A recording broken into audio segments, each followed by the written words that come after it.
Hello and welcome, my legendary leaves. There's a spider there, webbing a web. Get those damn flies. Be my buddy. Okay. We are going into the Alabaster Snowlands today to get all the wisps. They're not called poems, but verses. They call them verses, right? I will refer to them as poems nonetheless. Because let's change our clothes first. Wait. Am I dumb now, or does this feel more zoomed in than usual? I have a feeling it was slightly more zoomed out. If you run, it gets a bit more zoomed out, yes? Strange. I doubt there's any change here, but strange. Okay. The fifth one. So we're flat. Twisted. The mask, we counted those. The headband is 4, so whatever is after this, which will be the headkerchief in, white. We're going into the Alabaster Snowlands, but I think a very light blue would also be okay. And is this my TV or is this gray? Blue-gray, A little bit of bluish, but I think that might be the TV here. Yeah, I think we go for white. There's no very... It needs to be more light than this. Like icy blue, basically. So white lily it is. Then, whatever comes after these...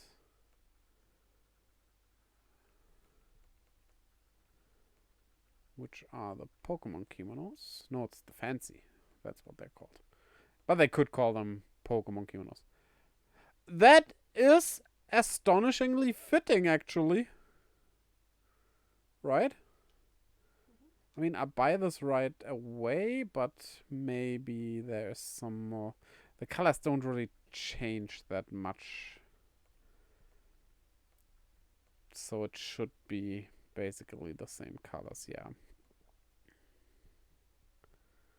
Okay, well, let's get the trousers.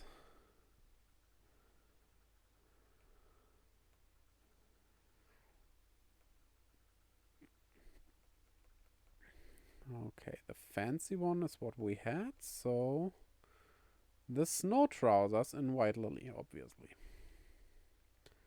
I do want to see how those look, though. Okay. And then the shoes. Which should be after those half boot thingies. You know, we get the snow outfit for tops and bottoms, but the boots... They don't fit in. There we get the... We get Zori sandals. That's... Do we have those in white already, or aren't they existing in white? Let's see what we have, just in... what we could buy, just in case. Because I think in this case... Yeah... The teal. But we check if we have the white ones already. Yes, we are done shopping for now. Change clothing. That's not right. No, not the Zori. Wait. Yeah, there they are. We had those in white. Okay. And I would say the choice of Pokemon now is pretty easy. We have a white, or white and ice bluish, ice type. But we already used that, though. Yeah, the white background can stay, actually. So we have to do something else. I was talking about Bergmite, by the way, but we have used that already. So...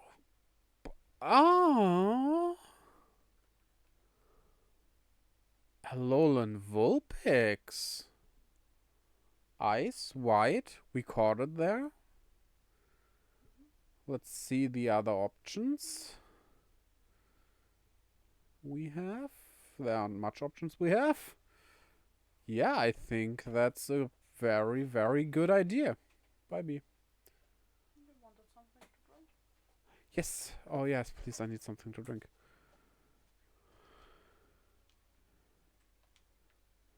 So...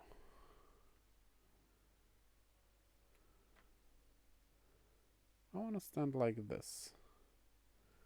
Shoot here. Direct or Pokemon. Look fierce. Oh, that's cute. Look happy. Oh, that's cute. Go to sleep. Oh, that's cute. Act dizzy. Oh, that's cute. Pretend to faint. Oh, that's not cute. I want the sleeping one.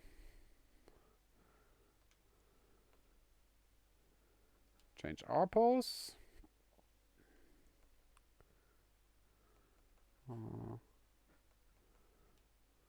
No, wait. Open low, of course. Maybe we sit down on the bank.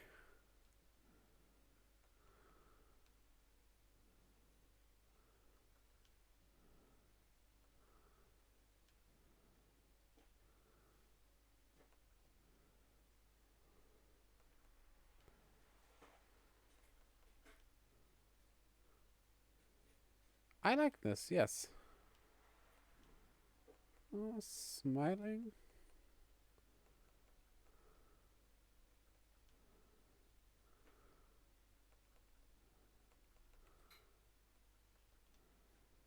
Smiling is good. This is a nice picture. Start shooting. Yeah, I like this. There we go.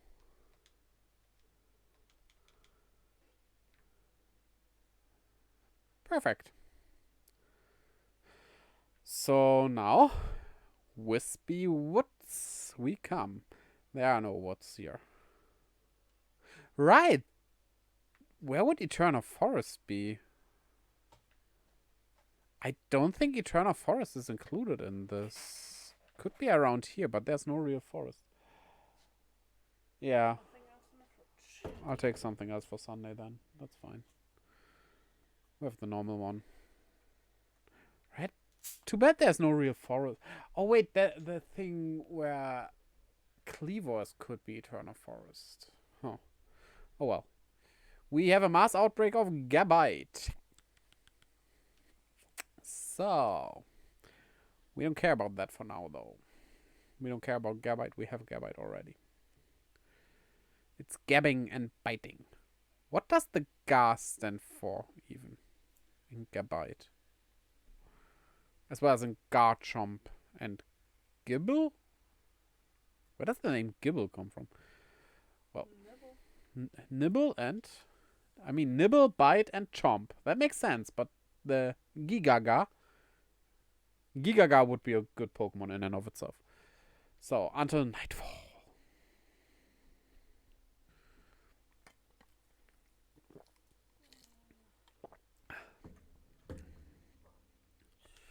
Okay. Probably Gubbleby with a big bite. Okay, yeah, Gaburi would make sense. That's Japanese for biting, big biting. We have the first one already. We never really cared about those in here, right? Because this one is very obvious. Yeah, I wasn't thinking Japanese, so... Turning Japanese, I think I'm turning Japanese. I really think so. So, but we found a lot already, still. Oh, I think we will go to that after all. So how many are we missing? Let's see. We are missing a total of 10. 10 is not that bad. We can do this. Well, I guess it's down to 9 already. Wait, was that... I just thought that was shiny. That looked a bit pinkish.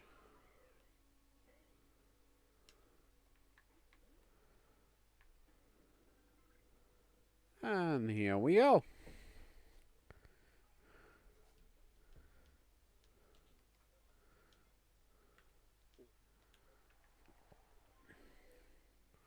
So as always, we start out by doing the satchels, because they give us quite a round around the area.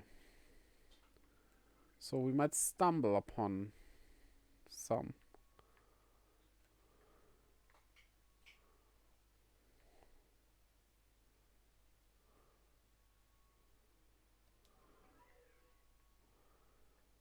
Also, I'm not quite sure if we caught Lucario already. Let's check that. We did, so we don't have to.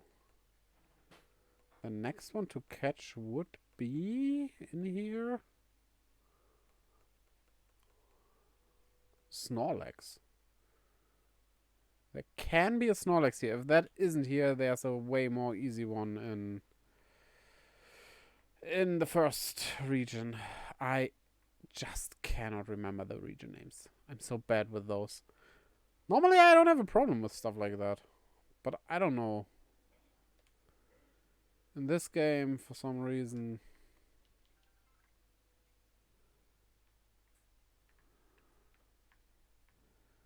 mean, we could go in for the battle, but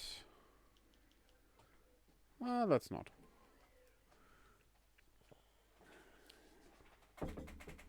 That was the wrong marking. Oh, you brought cake.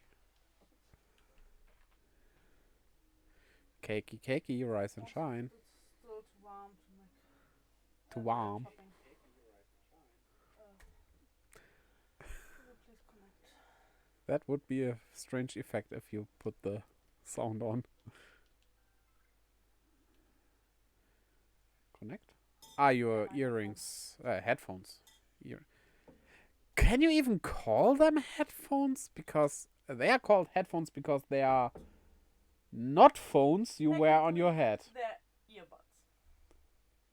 Why are they called headphones? Because you wear them on the head. But they are not phones. They are speakers.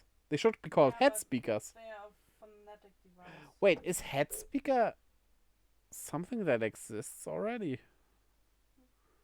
Like a speaker you put at the front of a stage or something?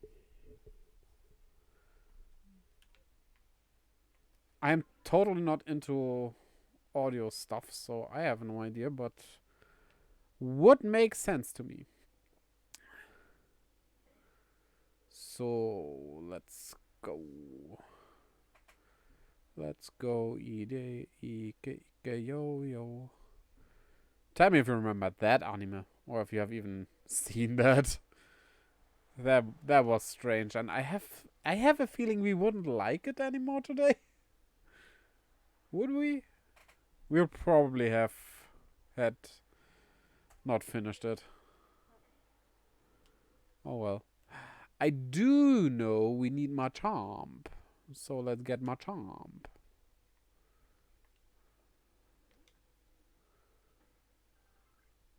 Turn around. Oh, thanks. That was easy. And now stay in. Be a good, big, beefy guy. That actually was very easy, yes. So let's have a look at Snorlax. But like I said, if we don't find it here, there's a guaranteed spawn in the first area of the game. So, but wait. Now that I think about it, there's an unknown here. Somewhere. There we go. Sure, right now we're hunting for the Wisps, but that doesn't mean we cannot do some stuff we have on our mind anyway, right?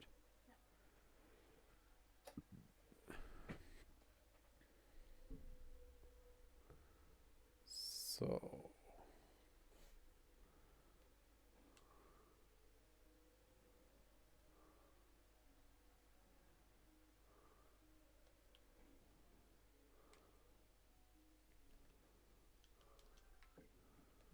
I do remember that, but we might have that already. I can check it like this. Yeah, we have that already. So... now we go up there.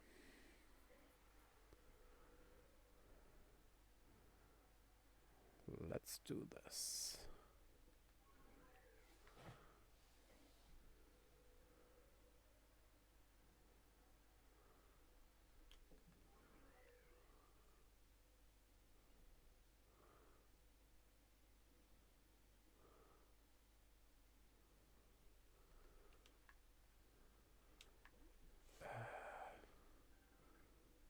There's this... wait, for someone to die here, they had to have fallen down to die. As that happened to me, I'm not gonna say anything about that. So, yeah, this whole place is something where we need to look. Maybe up here? Can you go up there? I don't think you can, actually. I think it tells you you can't get further from here. Yeah. Putting up the mist.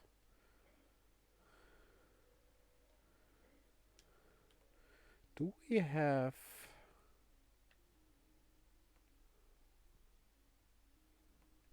oh, we need to get that one as well. There, those two. Yeah, we have those two. So, not gonna worry about those.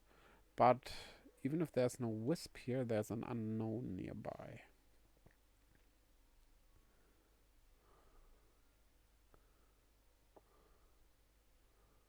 At that strange place.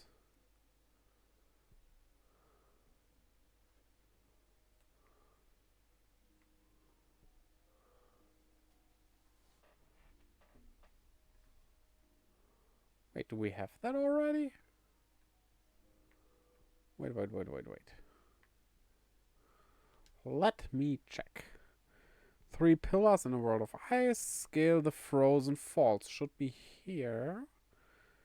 Gaze down from atop the greatest glacial legacy. The waterfall could be over there as well, though.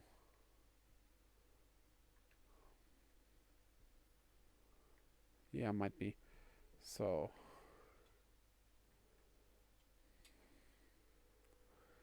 let's check. Are there any wisps underground?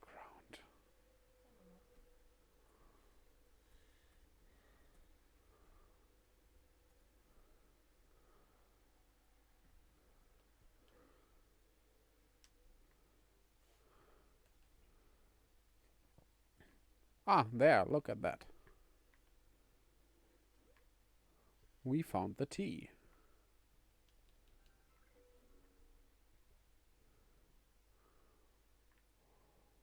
Huh.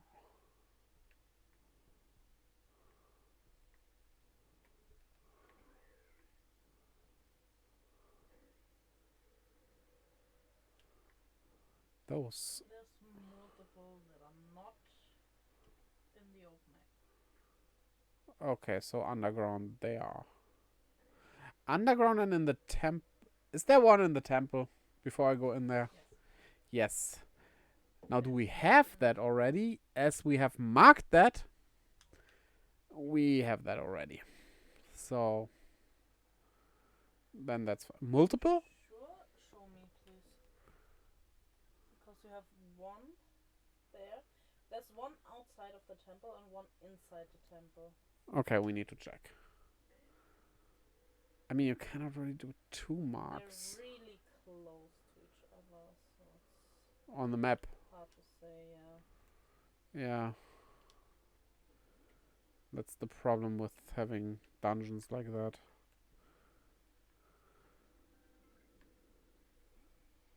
Well, let's check out the caverns first. Or those caves. What's the difference between caverns and caves? I think caverns are like that, where you have connected caves. Right? Don't want to fly. I want to check if we have the zoos. Translation is the same. We don't have the zoos. So let's get that little one. Cave entrances are on the Earth's surface, while a cavern has its opening underground. Cave has one opening, while a cavern may have multiple openings. How can the opening be underground? Because either it doesn't have an opening or the opening is... or is it like a hole or a hole in a mountain? Because... that doesn't make sense. There's some, in this case, I guess, caverns that are only accessible through water. Still, technically, the opening would be...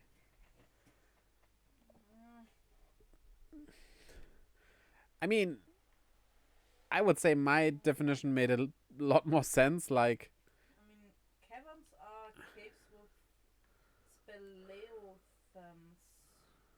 Right. Whatever that is. That sounds Ah, like a yeah. Stalagmiten, Stalagmiten. stalagmites and stalactites Yeah. have. Yeah, of course they have an. Yeah. Uh, Caves have a section where no direct sunlight gains access, while it is not the same with caverns. What? huh?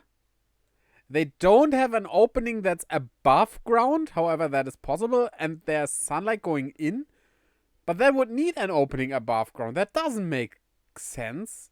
There's Yeah, that's really strange. that, and like I said, the only thing I would say is above ground means like the opening is in a wall kind of thing, and not in the ground. Like if you count the surrounding part of the hole as the opening, like a door frame is part of a door, not only the hole. Yeah, then true. Yeah, okay. Seems What, like we have this one. uh, Might be that one, definitely, what yes. they mean with the entrances underground is you have a kind of pathway, a smaller way towards a bigger area. So the entrance is underground. Okay. Kind of like the entrance to a room, but there's no door, but a small. Technically, a door wouldn't be an entrance with that logic because it's too small. Technically. No, not too small. Mm-mm. It's strange. There's a room underground Yes. with a small path leading to it. Okay. That's a cavern. Maybe that sounds strange because we in Germany have Höhle. elongated entrances. What do you call? Is there a name for floor? Hallway. Hallways. We have elongated hallways in our flats normally. So for me, this sounds completely normal to have a longer path going somewhere. Like, America has that small space as the hallway normally, right? Just a tiny space for shoes and stuff. That's an entrance. Yeah. Oh well. I think I get the difference, but it sounds really strange. Basically, caverns are caves.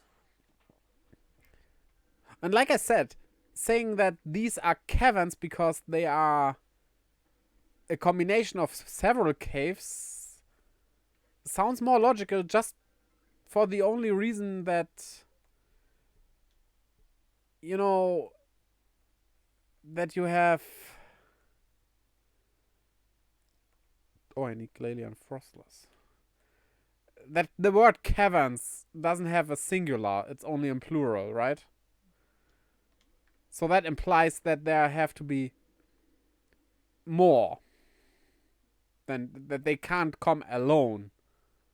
Like trousers, kinda? There's no one trouser. You always have trousers. What is the explanation for trousers?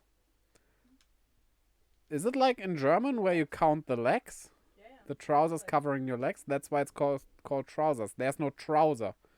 You cannot have one trouser. You always have, well, technically one trousers. You have one plural. It is strange, not gonna lie. But that's how this works.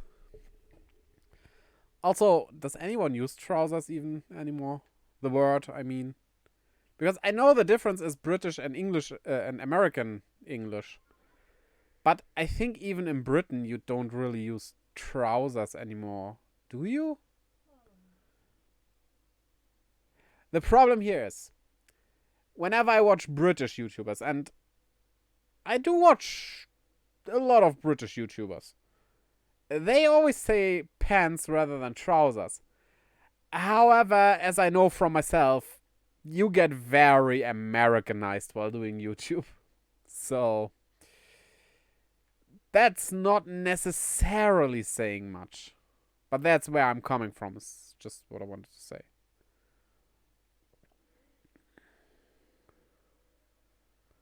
So let's get a Glalie. Why not that one?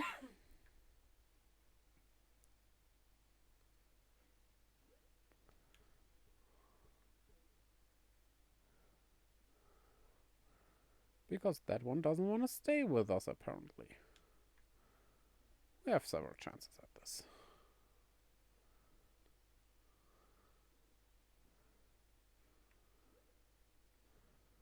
Okay. Stay in. Thank you. And now we turn it back into night. And while I fly over there, give me cake. Lemon cake. Oh.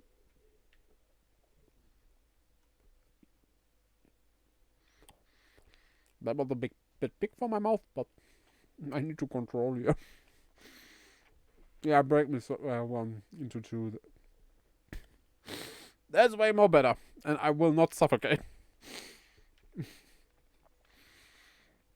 Normally that size is perfect. But you need to take a bite, but yeah. Even though it's the Switch where one-handed controlling of games is kind of a thing they not invented, of course, but it's kind of a big thing you can do. Pokemon Legends Arceus, not so much a game that... What happened now? My monitor just... I hope it's not our graphic tablet. Yeah. Yeah. The monitor setup my wife and I have is so strange. I use a regular monitor, the only one we have, and an old TV. She uses a graphic tablet as her monitor.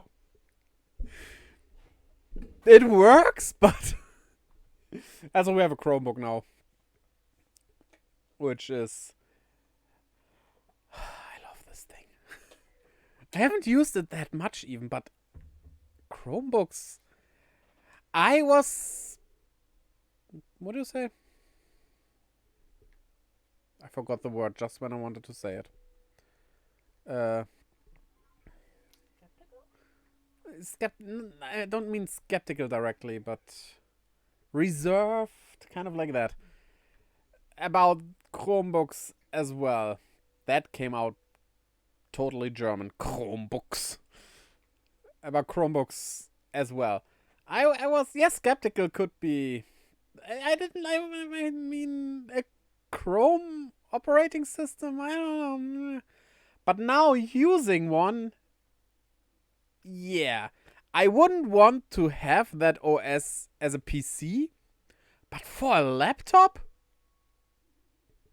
Again, if we need a new one someday, we go for a Chromebook again, definitely, right?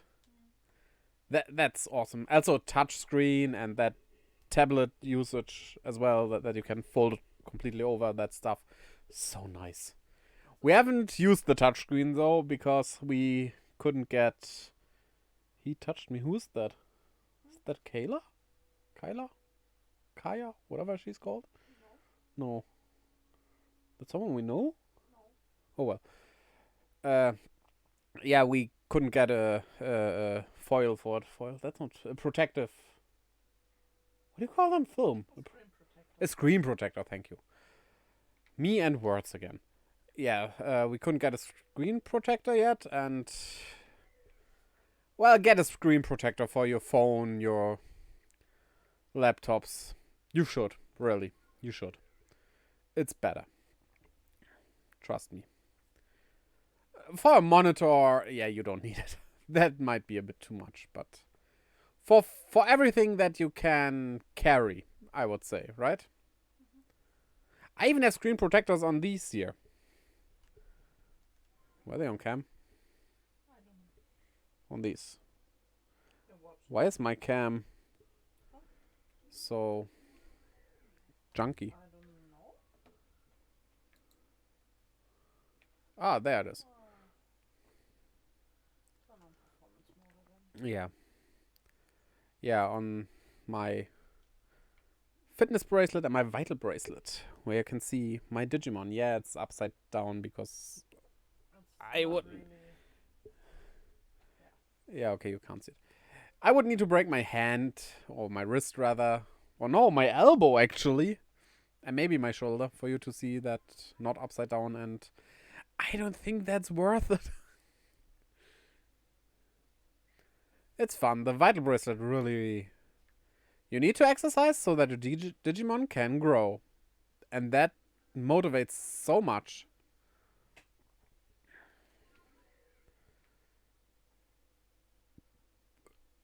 I just love it.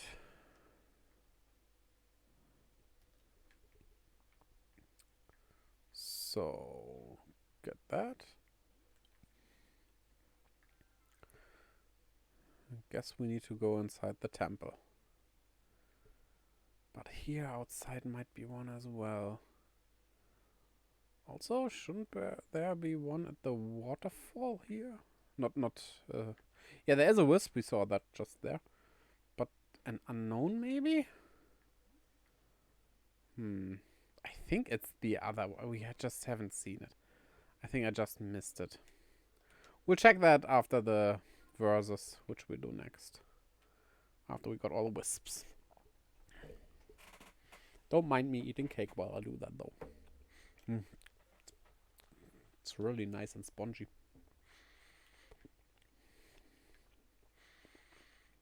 But the aftertaste is really tangy. Like, I don't mind tanginess, but... Ooh. That's tangy. I think I'll add a bit more lemon juice next time. Yeah, it's not that lemony, only the tanginess is there, kind of. When it comes to lemoniness, it's missing a bit, sure, true. But it still tastes good. I'll add Yes? topping so with more lemon, so... Oh, yeah, it's without topping right now. Needs to cool down first. I think I just saw Wisp. Yes. I looked there. And it wasn't there. No, I'm not gonna rage again. That rock kind of looks like a car. Not anymore. But from that specific angle, it looked like a car. Yeah, you can see it a bit here as well. Not as much as before, but... Okay, I don't think we need to go inside in that case. Like, that should cover both of them that are in here. How many are still missing? What? How many are still missing? I think it was saying 4. Something like that.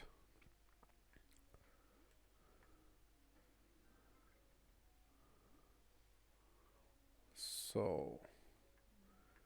Thing is, the logic with there's not much in this space here isn't quite working out. But I think... Yeah, I wanted to check out that place. We go there. Over there. Whoosh. And while we fly straight ahead... Cake time. Mwahaha.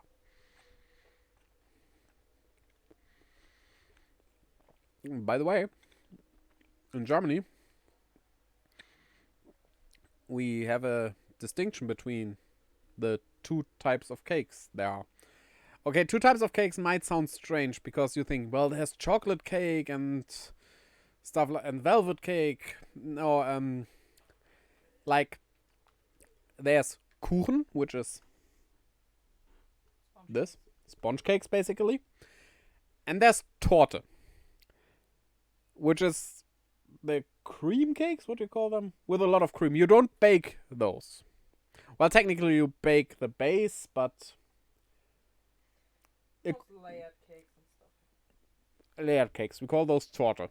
Because you only bake the base. Swallow. Before you talk. Good idea. You only bake the base for those, but then do all the rest. While with cake, as in Kuchen, you basically finish it by baking it. You might put chocolate or something on, but it's mostly finished after baking. With Torte, the baking is the first step, basically. Right? Yeah, the focus is more on decoration. Yeah. And filling and stuff. It's interesting because I have no idea. This, you probably also don't know. Spanish and French, do they have a distinction? I only know Castella. But that's a specific cake. I think I've never eaten a Castella. Not sure though.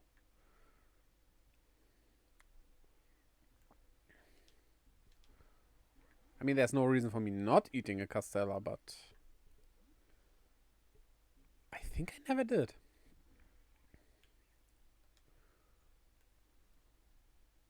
We didn't have one at one point, right?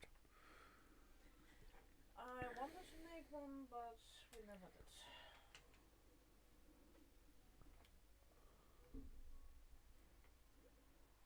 Stay in the ball. Be a good egg. I said be a good egg.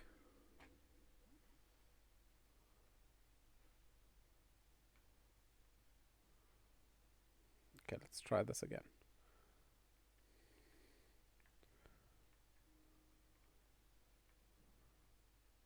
Turn around.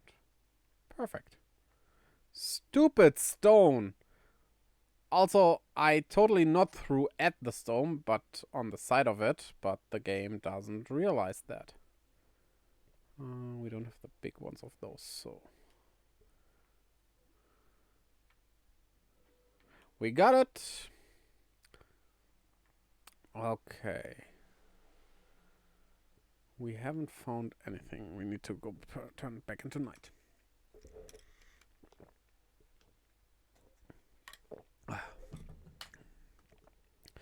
Can you refill if you have the chance?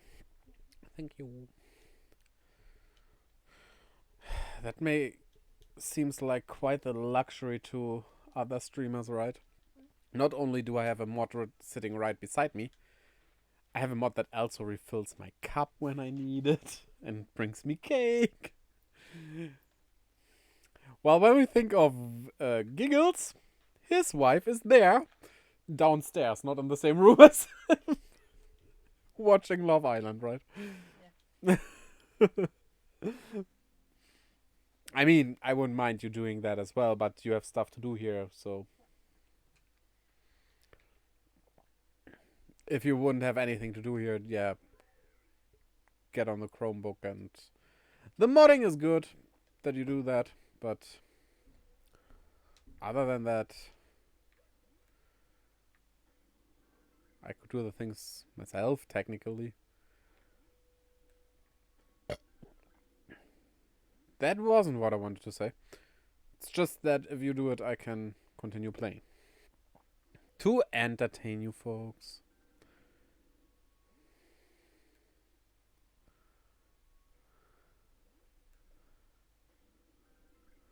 So... well, I got a crump in my throat. And now I forgot what I wanted to say just now. We could talk more about cakes.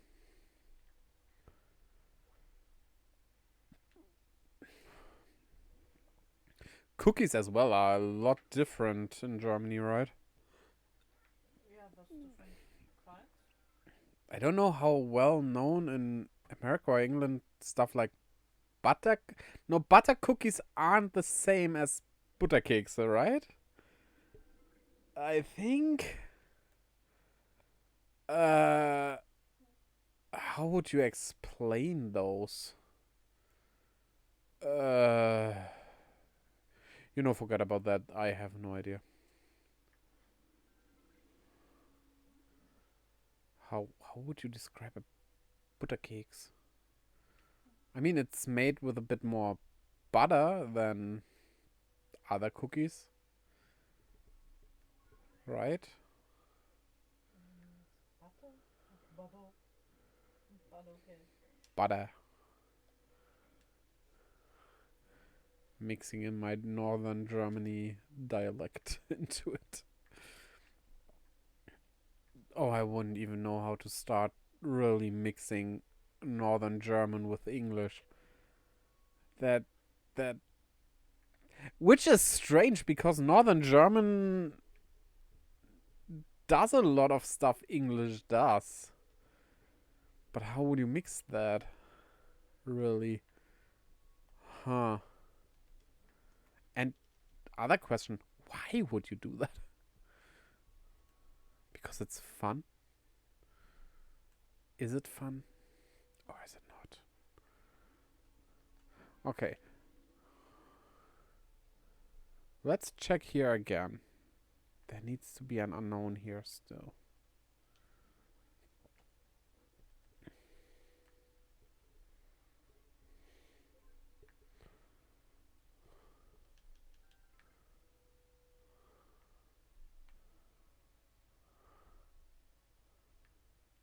Oh, they messed this part up. I'm pretty sure this is supposed to be a river through and through, right? Not with a dry spot there. Actually, if this was a thing that nature had, that wouldn't be dry.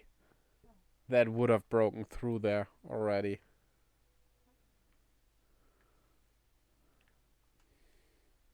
I just found a wisp.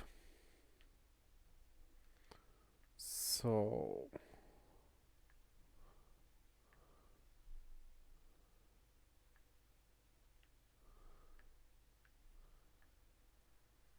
pretty sure there is an unknown here. Well, let's get the wisp. We go for those when the time is ripe. I mean, it doesn't matter in which...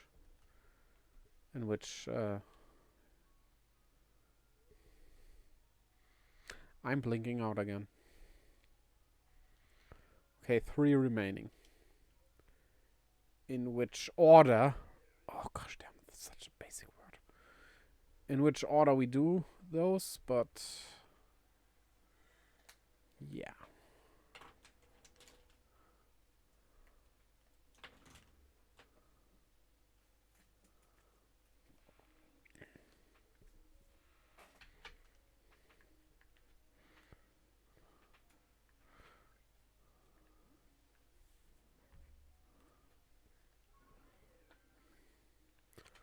So, I think we searched throughout the village before, but... wait, I can check. The village has a star already, so I doubt there are 2 here. However, those steps over here...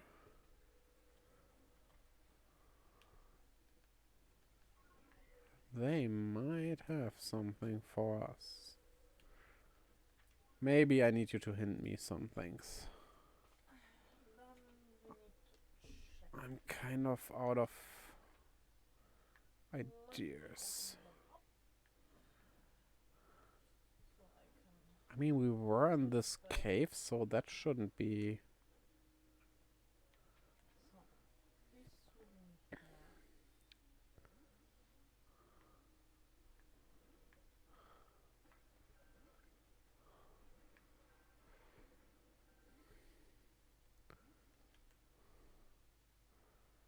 say when you need the map.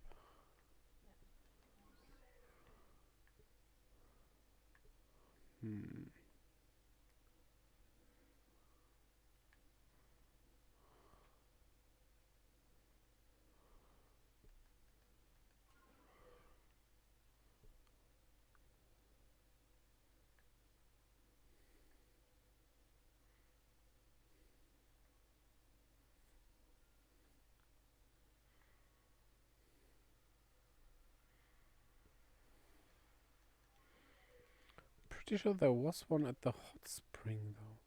No, wait, there was an unknown here. Maybe I'm mixing those up. Okay. Can you give me... Feel the love tonight.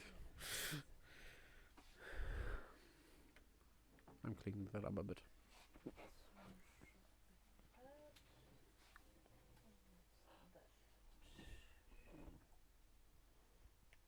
Oh.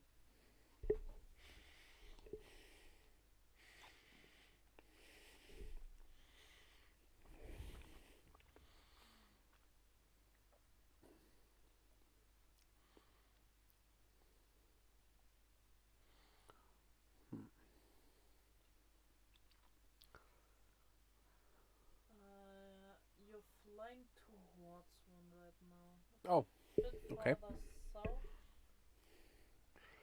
I can find that. Do you still need to check the others, or? Yeah, I need to Yeah, then check that. Um, I'll eat cake while you do that. yeah, Oh. Oh. There's two right beside each other. Might have only one there. Stuff there. And the last piece. That should be that.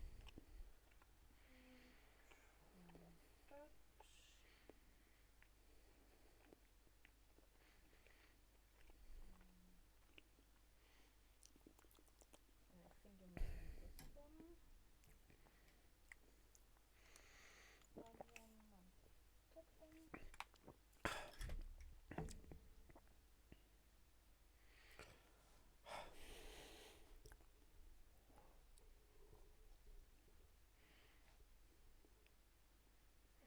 Okay, so I have 3. Mm-hmm. And you're missing 3? And I'm missing 3. Okay. I want to break 3.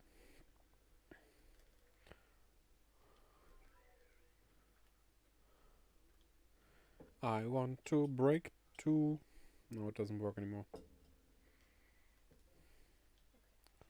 Is that the one you was talking about? I was talking about that one. So give me a little hint. This seems... So, Hmm. you're looking towards the next one. Okay, well then. Let's follow.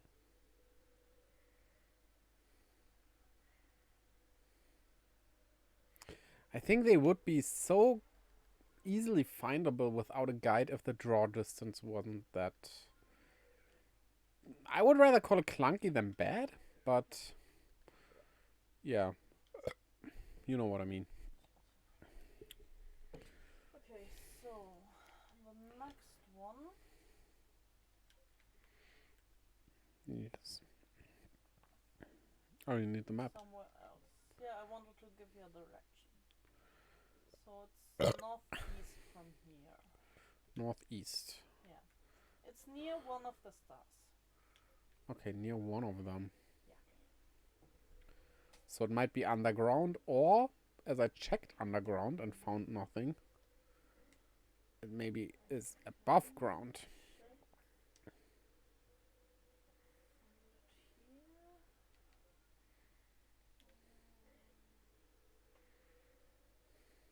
Yeah, it's this one. It's above ground. Probably. Probably not. Okay. These two, one is above ground, one is below ground. Okay. Huh. Am I rightish? Too far. Too far. Too far to the east,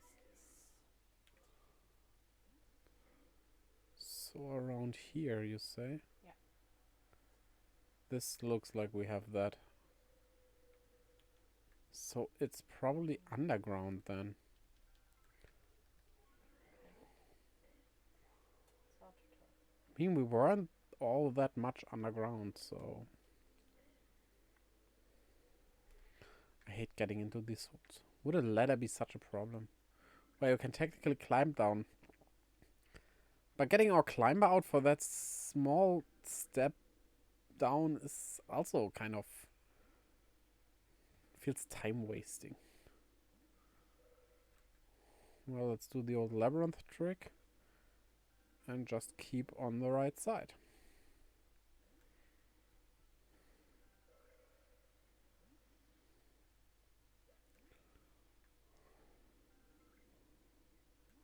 Hello there.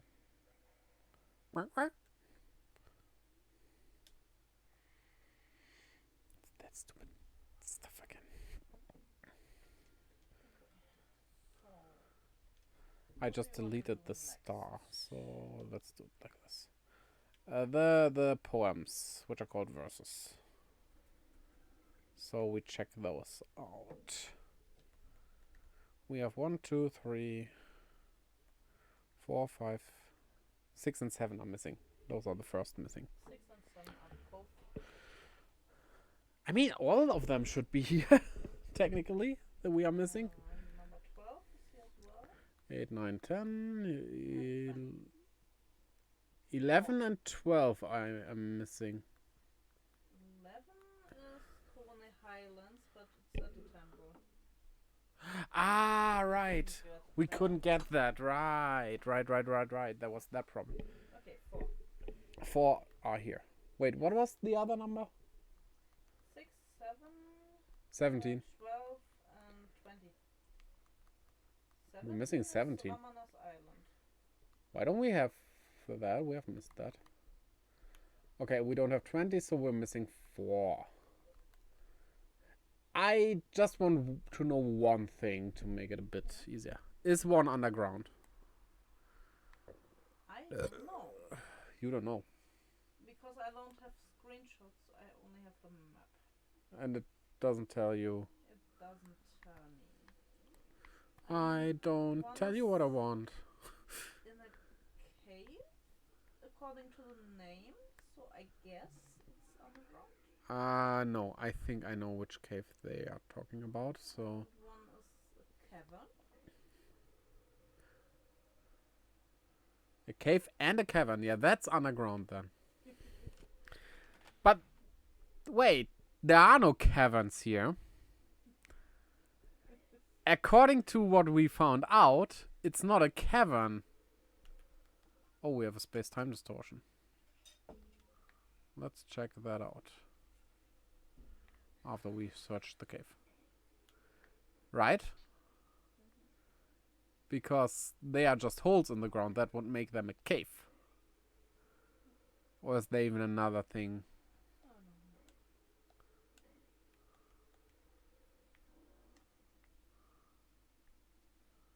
Okay, it's not in Secret Hollow, it's called. It's not... Wait! If this isn't the cave and one is in a cavern, they say a cave and a cavern are...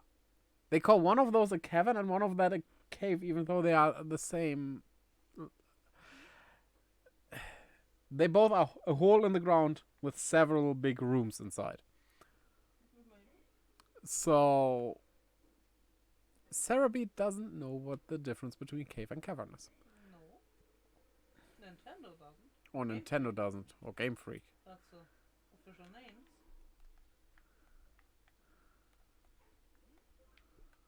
Well, let's check out the distortion.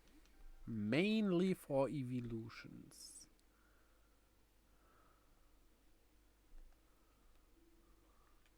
Oh wait, should we clear out our inventory? Oh, we are pretty full.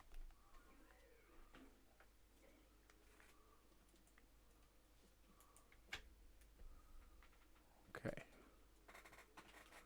I think the verses are the least fun collectible to collect here. The most fun are the unknowns, because you don't just blindly search for them. I like that you have hints. But the hints aren't too telling, you know? They're still leaving you with a bit of a mystery. Like the one that is at a spring where fairies dwell. Well, you have the lake guardians, which are fairies, even though not fairy type. But in design, they are fairies. So it's one of the lakes, probably, because those are springs. Right? The lake is normally a spring as well. But no, it's where Clefairy and Clefable are, actually. Which also makes sense, but it distracts you in a nice way, I think. I mean, some are a bit too obvious. Well, that's okay. Have some easy ones. For those who really can't wait to use an Unknown because it's their favorite. Is there anyone out there who has Unknown as his favorite Pokemon? Don't get me wrong, I don't want to bash on Unknown or anything. If you like it, that's completely fine, of course, but they are extremely simple. They are extremely useless. Right? So, it's kind of... And no, usefulness is not... You can like a Pokemon that's not as useful. I myself like Ledian a lot and had that on my team. I know Ledian as well as Butterfree. I have Butterfree on my team in Red and Blue.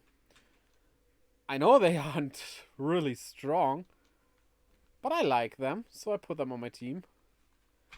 The problem with Unknown, though, is even though the 2 bugs I mentioned are pretty weak, they at least have some kind of type diversity they can get to.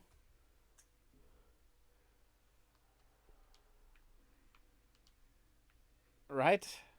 Unknown has just 1 move. That's always super effective, at least in this game, because here it works different. But still, it's a very weak move and you can't really do much with it. You can't really do anything with an Unknown. Like, yeah, with Ledian and Butterfree, they are weak, but you can do something, especially in the normal game. Unknown would be hard. Even Magikarp learns more moves than Unknown. We got Espeon. Now we can go on an espionage mission. And we run.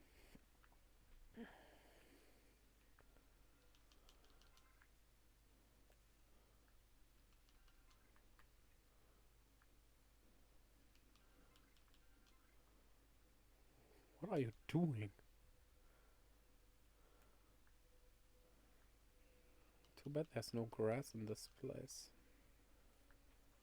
Yeah, we could catch an Eevee and evolve, I know, but I kinda wanna...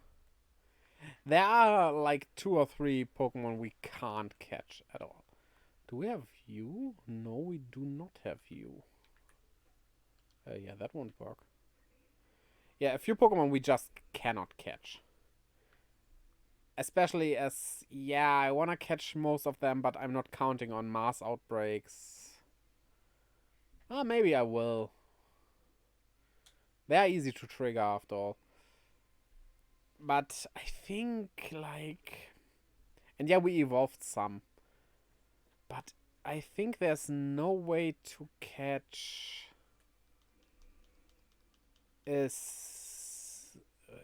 Snibunna. Wait, is Snibunna the English name? Or the German one? Sneasel and... The normal Sneasel's evolution. I don't think you can catch that. Because the mass outbreaks have Hisuian Sneasel.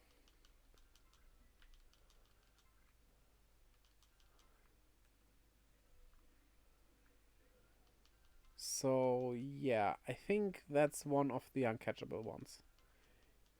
Yeah, Ninetales is not that much of a problem. You cannot get the Alolan Ninetales without evolving.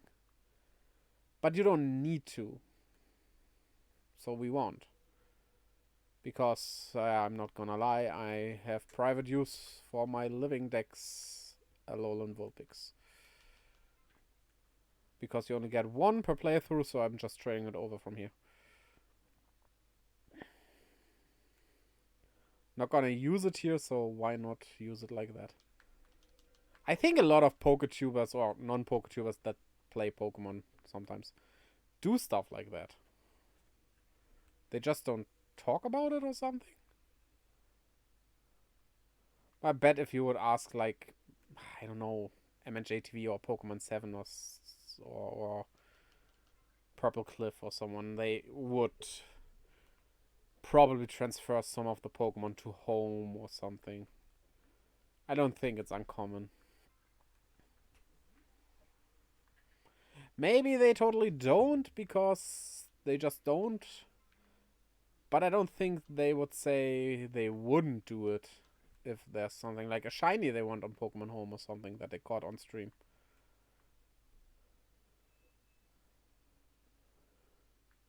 Why not use that for your private thing? It's still you who caught it, even though it was on stream. That doesn't make a difference there. Oh, look! It's a Morpeko.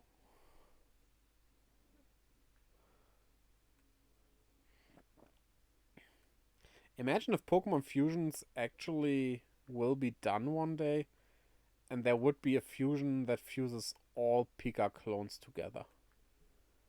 Like turning it into a Mega Chew or something. Or Giga Chew. Or Giga Chewed! Like Giga Chat, but with the Chew from Pikachu. That would be good. Giga Chewed. That would be a nice idea. Will become an electric fighting buff thing. I still think it's so strange that we don't have an electric fighting type. That seems like such a easy to do combo. Right?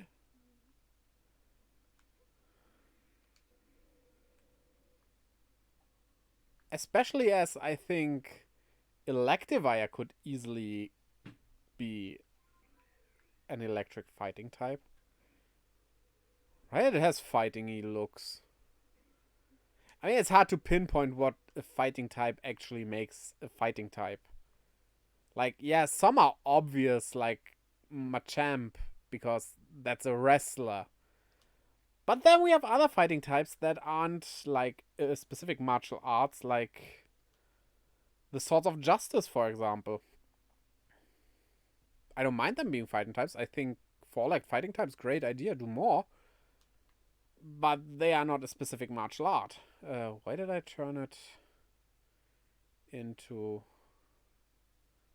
night? That's not necessary. Also, I just thought of something that could be a cave. Haha. Because I forgot a little thing that exists that might be the right thing. Okay, those are only iron chunks. But this one, see? Wait, is this a cavern now? Because we have this small but long entrance. That's the crevasse passage.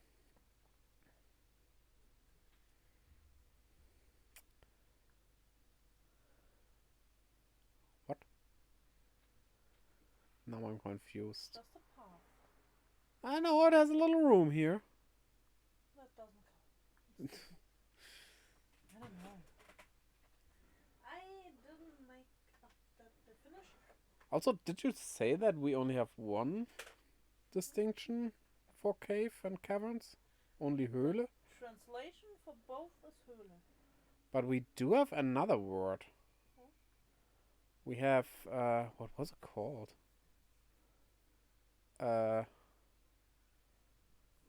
There's not only Höhle.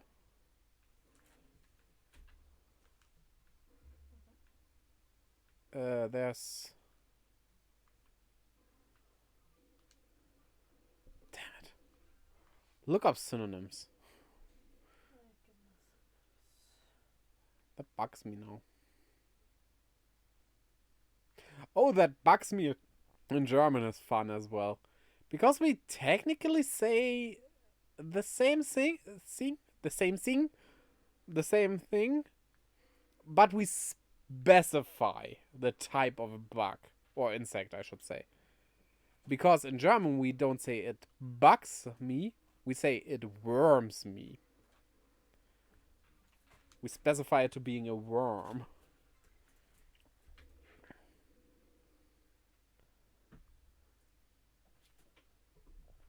Okay. This is not the right one. Wait, what was this called, though? I want to know.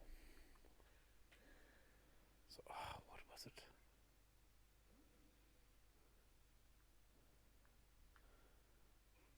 Okay, so. I think Kaverne is a thing in German as well.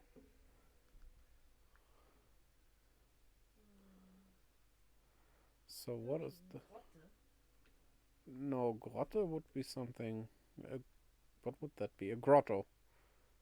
Yeah, sure. Wait, they don't have a name? What? These things underground. I mean, I have names here for them. I'm not sure if they're on the map. No, on the map they don't show the names for the smaller things, which actually annoys me that they don't, because, come on.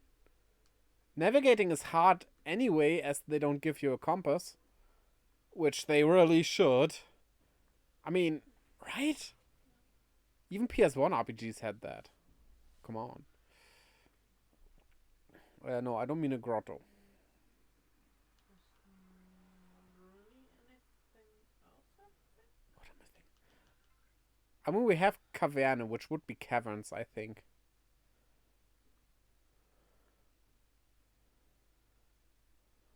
Which, I mean,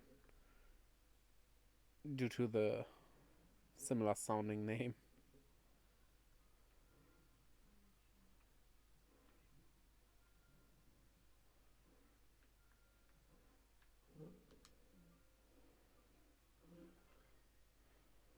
So let's see if this has a name.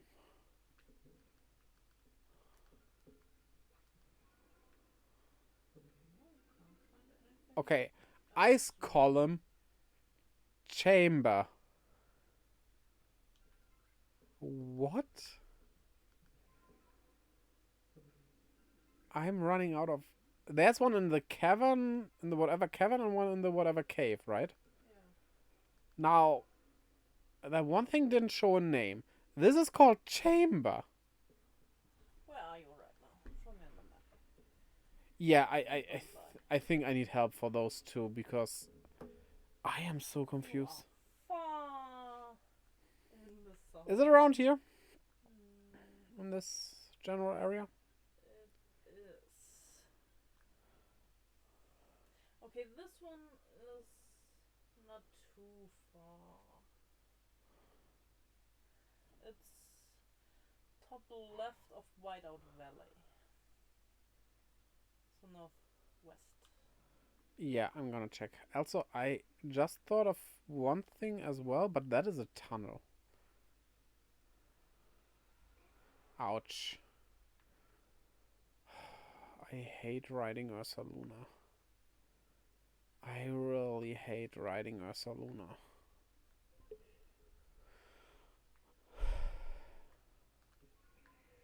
So...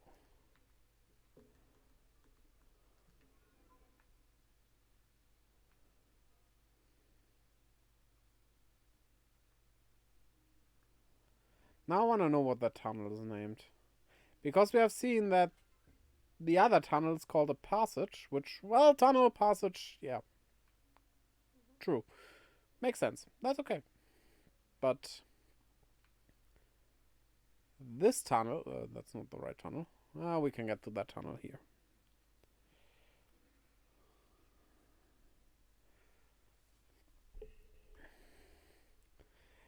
I would even say we could need a mini-map. Honestly, RPG nowadays without a mini-map? That is strange and very, very unmodern. Yeah, but it's not really modern and setting.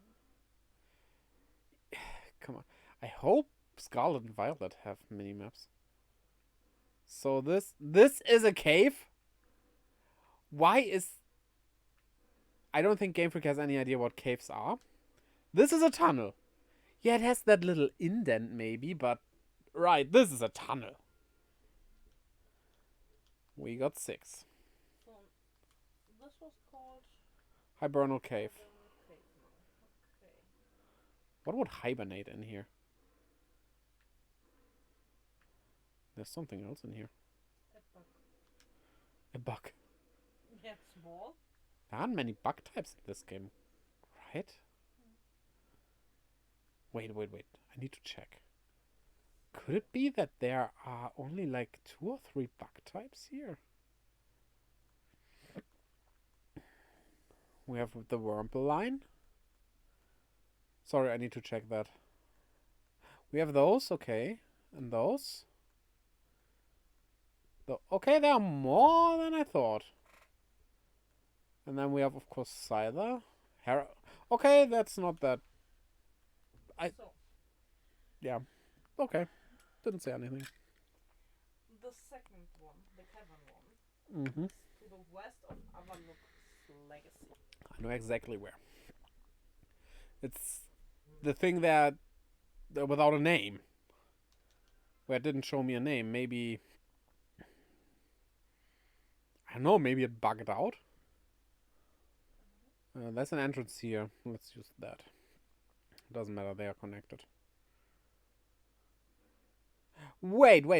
It has two entrances, and the definition you found said that a cave has only one entrance, while a cavern can have several.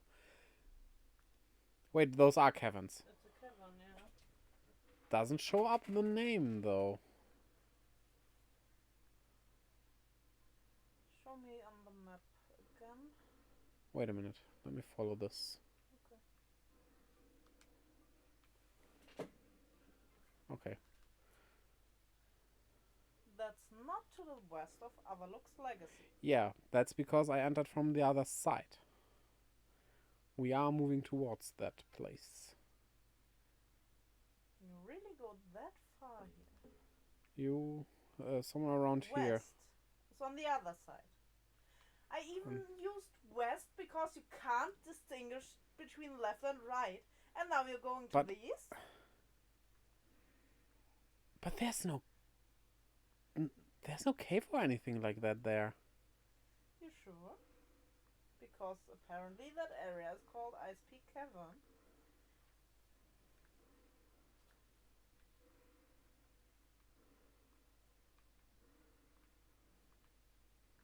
I guess it's above. Probably. So to the west of Avalok's legacy. Yeah. Well, let's go.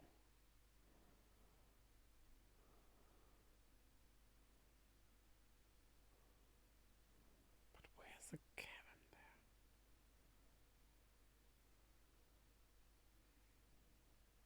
So we are at Avalok, so to the west. If this is west.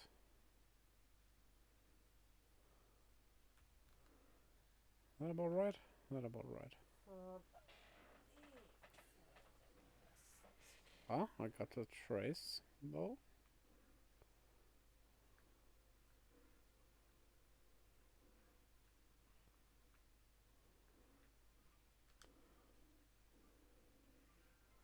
Just some balls of mud.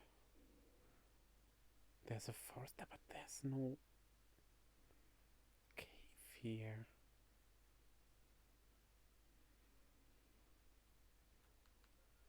Still further, right? Yes. A bit further north as well. Like this, so... Probably.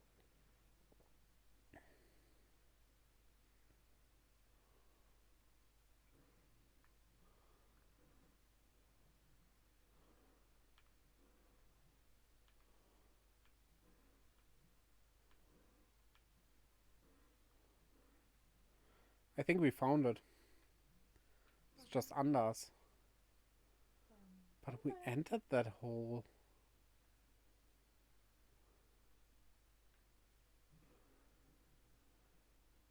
Wait, there's a third cave? I never was here. I have finished the game 100%. And no, wait, I need to be there. I found all the verses. Yes. That wasn't a verse. I can't... What? Why can't I...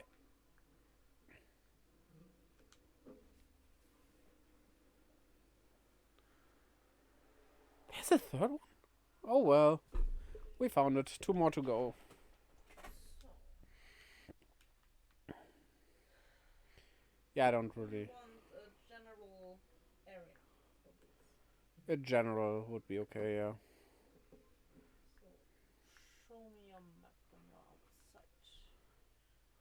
Okay, so go to the north and cross the river. Okay, cross the... That sounds strange. Why? There's not much behind that river. Except a mountain.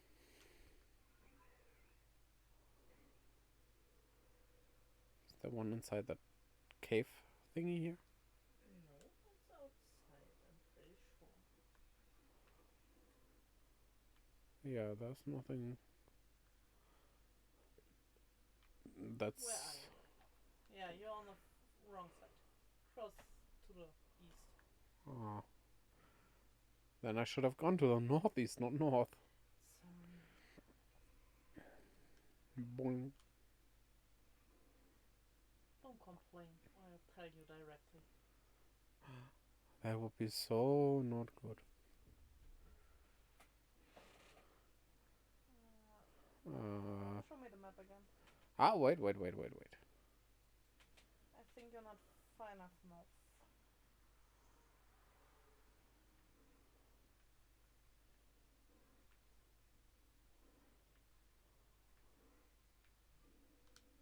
On the stone? Yeah, you're far too far in the east. Huh? Northwest from here. So I should climb the mountain. Probably. You said cross the river. Yes, you had to cross the river. I just was supposed to tell you a general area.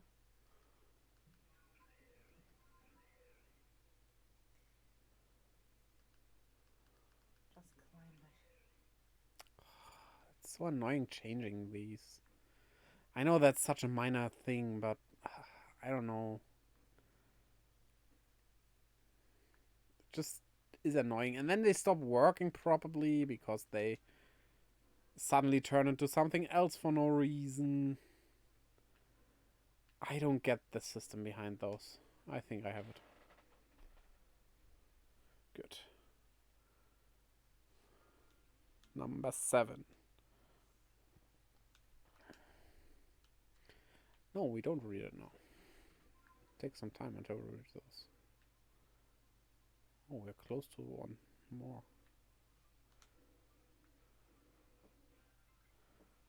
Whoa! Ouch. So, Yes. I'm pretty sure you need to get back down. Yeah, probably. But if you show me the map, I can tell you a bit more about it. Okay, so it's to the southeast from here, across the river again. Well, then let's go down. Oh no, come on! Not I far. pressed A several times. I wanted to fly.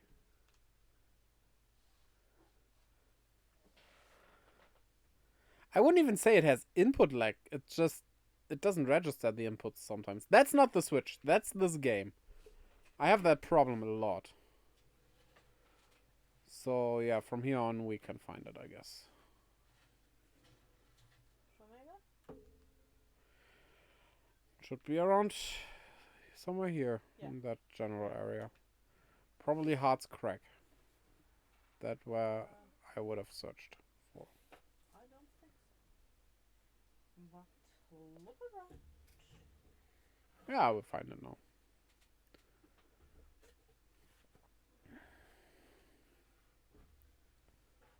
I found something, but that's not the right thing, so I'm sure of that. Iron chunks, those are useful. Wait. Come, you can do it, you can do it. Good bear. Oh, we found it. That was so anticlimactic. There's still nothing there. Yeah, but that's easy to find. I would have just searched for hours without us looking it up because, yeah, I didn't remember that it's behind that gate. I think putting one there, not a bad idea, and a bad idea. Because it's a good place to put one, but if someone without a guide wants to look for all, they can search for hours without realizing it could be behind there where Arceus' temple is. Because you don't know how it looks behind there. I knew because I've played this already, but in your first playthrough you wouldn't you wouldn't know that it looks how it looks behind, so that you can search stuff there.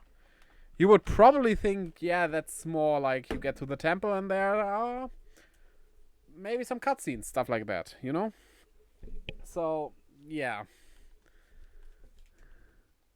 And no, we don't read it now. We are going for unknown hunting. Let's start with that. 3 pillars in a world of ice. Caramba. I think that's underground. And look at that. We are right in a hole. Not in a hole. Near a hole.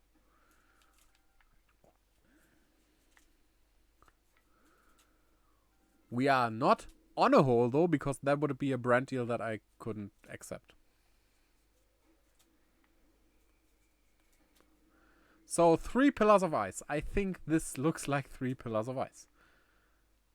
Actually, those are 4 pillars of ice. That's not quite right. I think it was a roundish room with 3 pillars. Well, not this one, though. That doesn't have pillars. But we have the right idea. It could be the one where that frostless is. Oh, never again do I need to use this bear. The design grew on me over time. To be honest, I kind of like the design now. But riding it, it's so slow and it can't do anything besides searching. Yeah, you could say that for Sneasler as well, that it can't do anything besides climbing. But, you know, climbing is something different than walking and, well, picking up items, which is something I as a player can do anyway. Sure, it's buried items that you can't find normally, but, you know, like, at least give it, I don't know, a way to run. Maybe that's all it needs. Technically, all rideable Pokemon only have one function. The running would be wordier, of course. Fast running.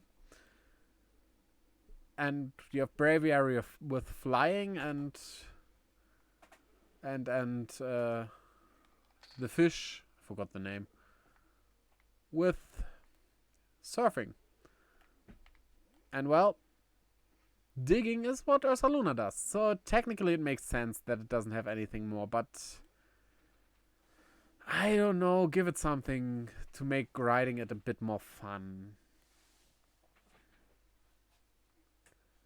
I think you wouldn't even need to have something like it would be faster or so, but if you could say, hey, here, look at this item, search for this specifically. Right? You could do it like you need to have that item in your inventory. So that you can say like, I go on this, press this, and then there's a 4th option here, search. And then Ursaluna can search for this specific item. Not for every item because, yeah, the Vivid Chokes aren't buried. You cannot find them. But, you know, for all those items you can find underground, the option could pop up. That wouldn't make the riding more fun directly, but it would be an added usefulness to the thing it can do anyway, so that the not fun riding wouldn't be as atrocious as it is. I have found it. It's up there. Pew. That didn't work. Oh! Can you?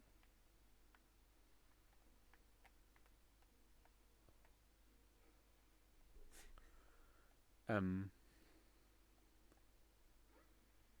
a bit around. So standing directly in front of it. I mean, I need to get the distance because I can't aim higher up than this.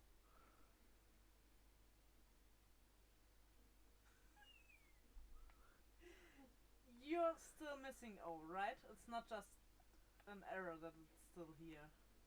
I'm pretty sure we never caught that here. Maybe use a different ball. Yeah. Which ball can get that high up? If you're closer, wouldn't any work? I don't think the Ultra Balls would work. Oh, they do. But, I mean, come on. What was that? So, and the last one, Scale the Frozen Fall. Yeah, that's the one I have a bit of a problem with.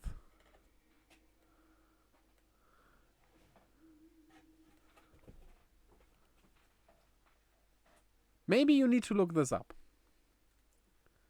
Because I'm pretty sure it's at those falls that look like a hat, but I cannot find it there. I have looked at the other waterfall. Couldn't find it there as well. Oh, no, no, no. I'm stupid. I'm completely dumb. Yes, I guess. I mistook it for something else. You could find something else on top of that head thing. I have no idea what, though. Maybe it was a side quest thing. But we have literal frozen falls. Yes. Me stupid. Yes. Don't agree. That's mean. I like to be mean. And actually, I like people being mean to me. That might sound like something different than what I mean by that. I like people teasing me. I like being teased in a friendly way, not... What was that? Have you seen that? No. There.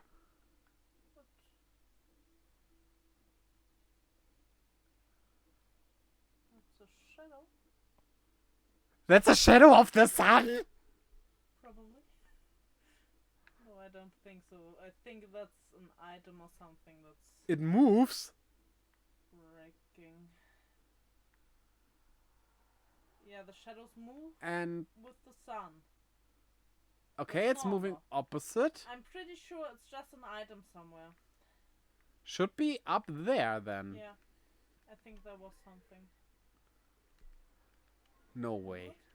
Yeah, that one is it.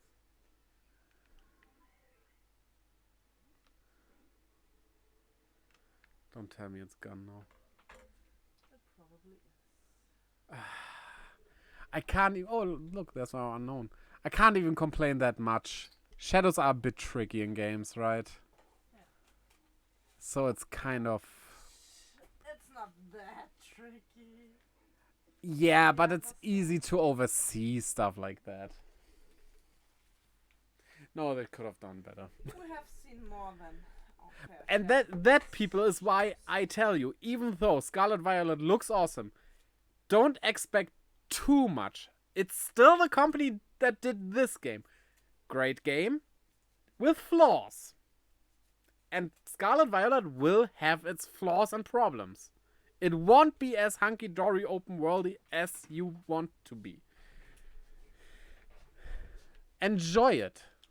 Don't expect too much and enjoy what you get. Because I'm sure it will be a very good game. If you don't put your expectations like sky high. Okay, so we are missing Leafeon and Glaceon and Sylveon. Distortions. We need you to look that up. Not yet. Not now, I mean. Because we need to know in which distortions these are. And we missed one verse as well, right? Yeah. One at the temple. Was that all? Yeah, that was all. Right. Yeah, we have the verses. Yeah, because... I think at least. Check the numbers. Yeah, I'm gonna check the numbers after this. Yeah, because the evolutions can only be in distortions, but which distortion has which evolutions, I don't know. So, the next one missing. What could we get here? Snorlax we get later. We also get Alakazam later, because that's not to be found here. Blissey we have now. What else is missing? Machamp, we caught that. Then Garchomp. Let's get a Garchomp.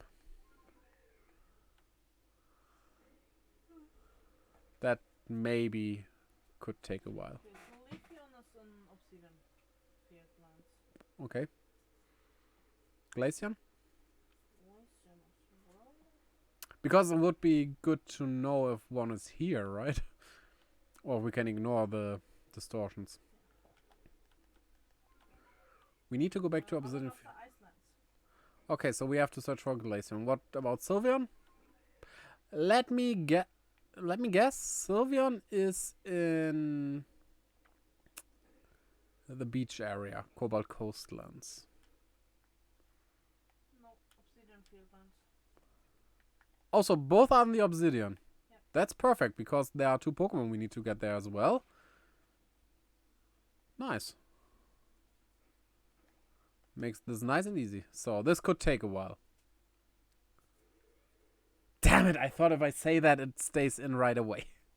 That would have been so typical. Now Garchomp is the hardest Pokemon to catch. If you don't count a certain one where you don't really catch it, but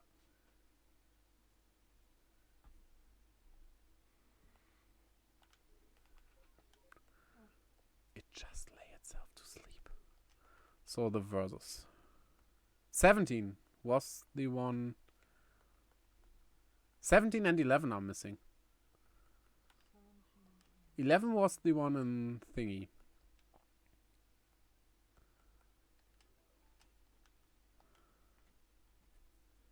Really, I said it is hard and now it lays itself down to sleep. We get such a good chance at catching it. 17 was Ramana's Island. Yeah, which is also Obsidian Fieldlands. So everything we were missing, we missed there. Boom. Come on, this could be beautiful. Could be. No, I'm not gonna get into battle with you. Because you are, well, hate to admit it, but you are too strong.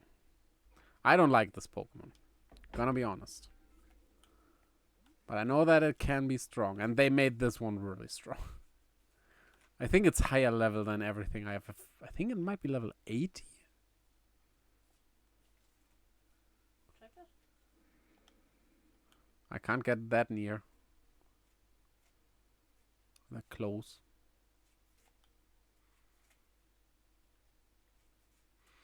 I will never get what people like about it. Sorry. If you like it, be my guest. I don't mind it.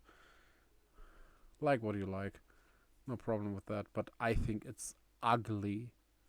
So damn ugly. Ugly and a bit goofy with those short claws that look kind of stupid.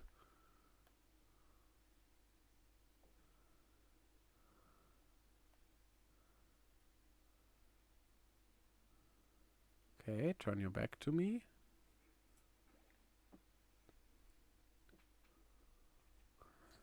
The Gibble got startled by it.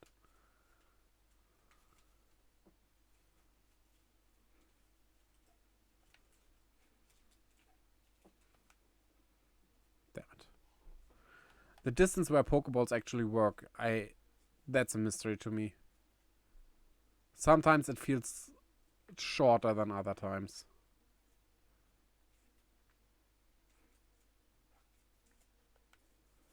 Technically, I know if they are aware you cannot catch them, but it's not following me and I don't have the it's aware of me thingy. It's just aware of something. And while it's aware of something, so the 3 dotted things,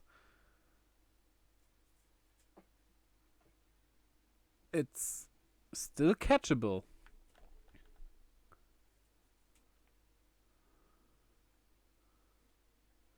And there are the ellipses. But that's also the what? Yes.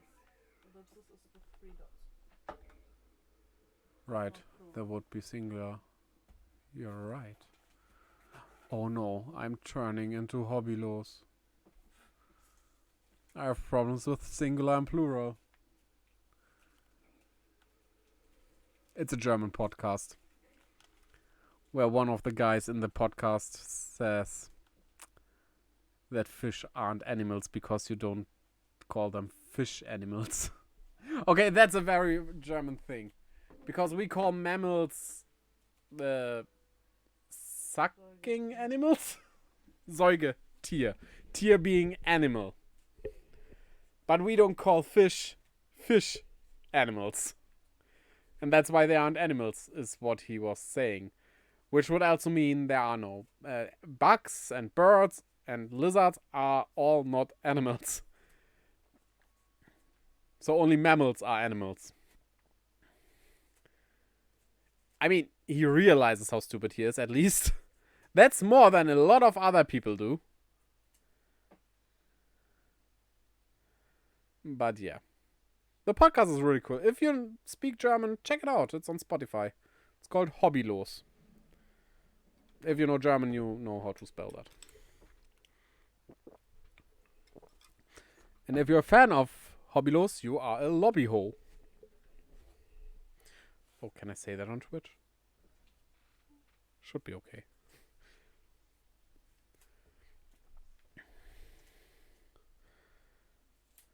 They also have every episode a math fact, which is always interesting. And that is actually a real fact that is true. Or, well, a story about math stuff that is true.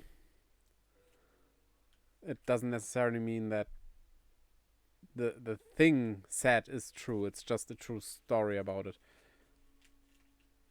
But yeah. That's the wrong one. So we got Garchomp. Sneasler. We caught that. We cannot yet evolve the normal Sneasel. Can we? Maybe we can. Got Glalie on that. We don't have Mamoswine. I don't think we can catch that right now. I think we need to progress story for that.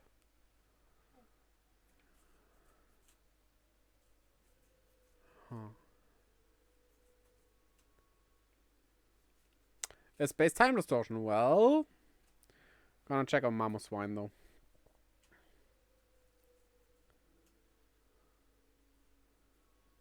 What even is the next story part? Gotta put that. Oh, we need the eternal piece of ice. Yeah, I mean, that is easy. I think we're gonna do that after the distortion so that it opens up more.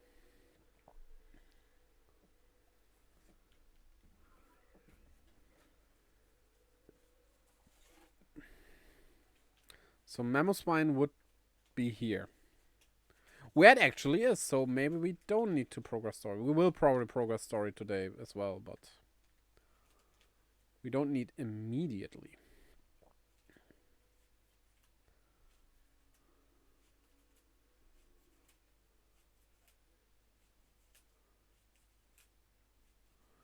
That didn't work. Also, when I got closer and didn't change the aiming, it didn't flew as far as it did before. That does not make any sense, but okay. What?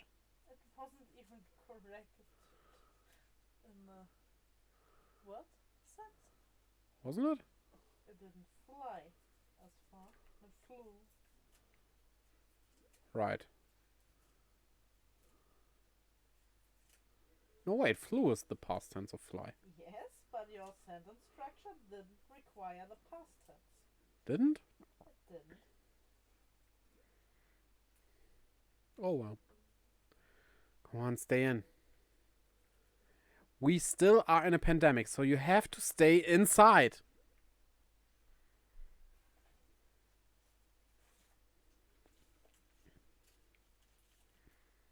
It's a Schwurbler. That's what we call pandemic deniers in German.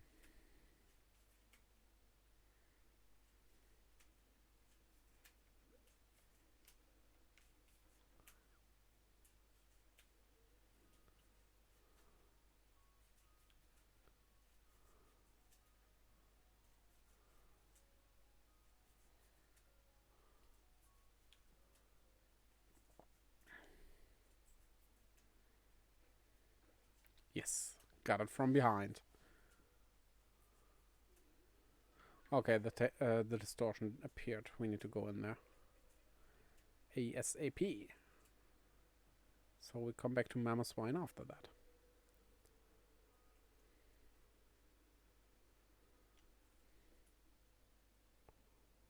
I think before we go to the Obsidian Fieldlands, we also do the story part.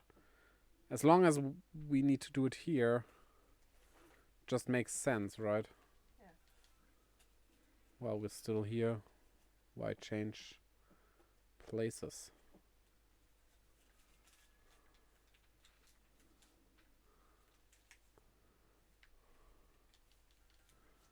We got you already. Buck.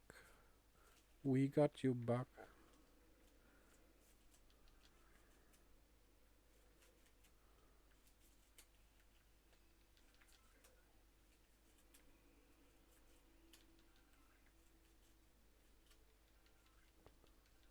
Another sizer. I mean, obviously the starters are something we can't get right now. Some stuff needs to be done kinda post-game. I know, does this game have a post-game? Because you could say the main story is finished after you get Dialga or Palkia. But you could also argue that it's finished after Arceus because, well, that would not be the story of the Galactic team group. What are they named here? But the story of you, the player, is only finished after that. It's not even finished after that. You never get back home, which I think is a bummer. They could have done, like, you go home but can come back and then you can just explore further due to that. Or they could put you before... No, you need... Before you get Arceus would be stupid, kind of. But, like...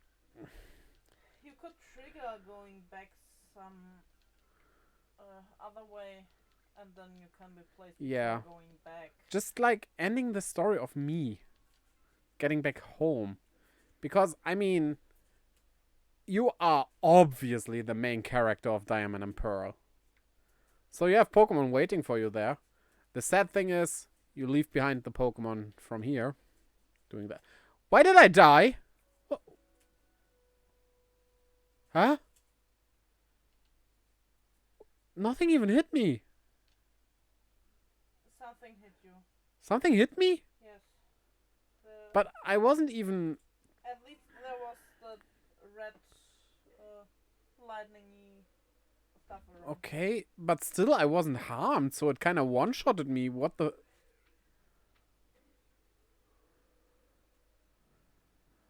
Why am I still asking stuff about this game?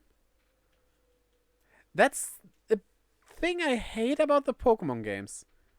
Because I do honestly love the Pokemon games. I have so much fun playing them because I really love collecting monsters and stuff.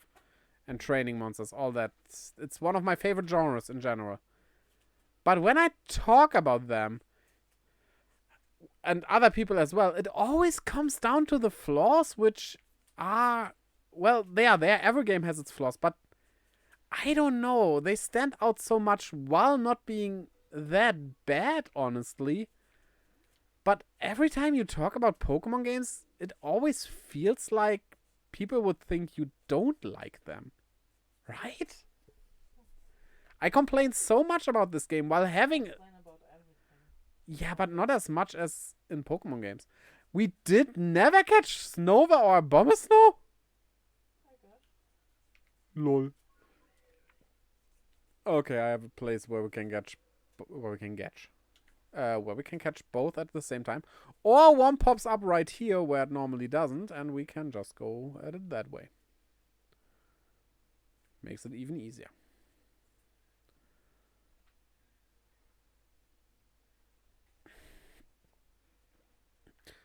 Also, the real complaint about Pokemon games would be the fan base. There are a lot of Pokemon fans who aren't stupid. But there are a lot of Pokemon fans who are just stupid. And I think you know which kind of fans I mean. Right? They are the loudest ones. I think most Pokemon fans aren't as stupid as the community seems to be. Like, I think that's for every community. I don't think a community is as toxic in its whole community as it seems to people not in that community. It's just that the toxic and stupid people are loud. They are way louder than all the other people in the community. Also, people like to read about negative stuff more than positive stuff. Good, good. What do you call it? Good example about that is there's a German. I don't even know what he is. Kinda YouTuber. I think he writes songs as well. Finn Kliman. What is he actually? I don't know. Well, that guy did a lot of good stuff. Like, a lot of charity stuff, good things all around. Never heard of him until now, where he did enormously bad stuff. I only hear of him when he does bad stuff. And that goes for a lot of people, actually. I first hear of them when they do bad stuff, even though they did a lot of good stuff. Why does nobody report about the good stuff as much? Right? You Doesn't give you clicks. just aren't looking in the right direction. Wait. So, Zoroark, I think we go for... they can, with a very low chance, appear here in 2 spaces. We go for Mass Outbreak. And that's actually it. So we continue story, actually. Ugh. No, I don't mind story. It's just like it's been a while. Kind of strange now. Well, let's get the ice. Ice to meet ya. Ice, ice, baby.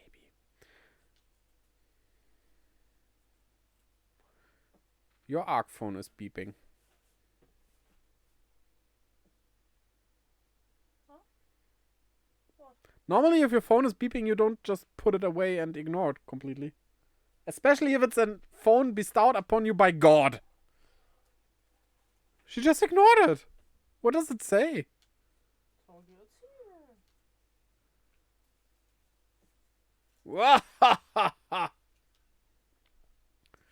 I like this guy. At last, this summit is conquered. And I see you made it too. Flew down to this place and obtained the eternal ice, did ya? What drives that burning zeal of yours, I wonder? I wonder as well, because she surely doesn't want to get home. It seems like she's like, oh, I'm in the past. Well, okay. Which is, I don't know. There could be a conclusion to that story. Like, wouldn't it be awesome if you could see the player's room right at the end from Diamond and Pearl in this graphic style? Just as a little, I'm back home. That would be awesome. But Pokemon doesn't really like closing stories somehow. I don't know. They leave a lot of stuff kinda open. Kinda. I do have to respect that effort you've put in. I may still have my own doubts weighing on my mind, but I will make the necessary preparations so that you can face my Lord Everlock. Meet me at Ice Peak Arena. Okay, lol. Now don't try to repeat the wondrous feat you're about to see me perform. A tall leap like this can only be managed by highly toned bodies like mine. Till next we meet. Well, yeah, honestly, I doubt you will survive that. I think that will kill you. So let's not.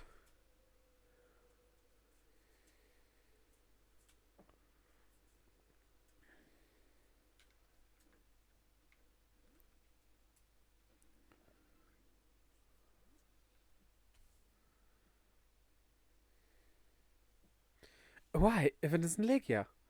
What a pleasure finding a familiar face, or any face, in this far corner of the Alabaster Islands. Because Pokemon don't have faces. I came to bring Garrick an order of sword caps, and he was more than willing to have a chat about Avalok. What do you say? Interested in a bit of gossip?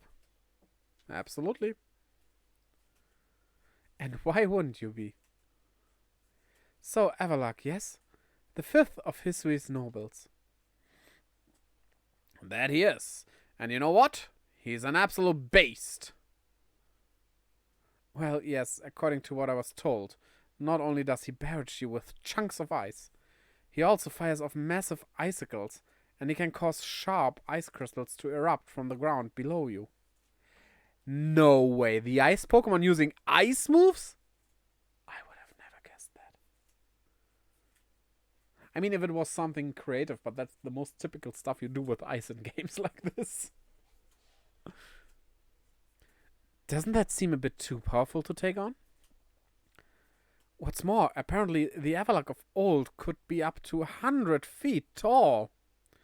Doesn't that seem a bit too big to take on? I have no idea. I'm not American. I have no idea what feet are.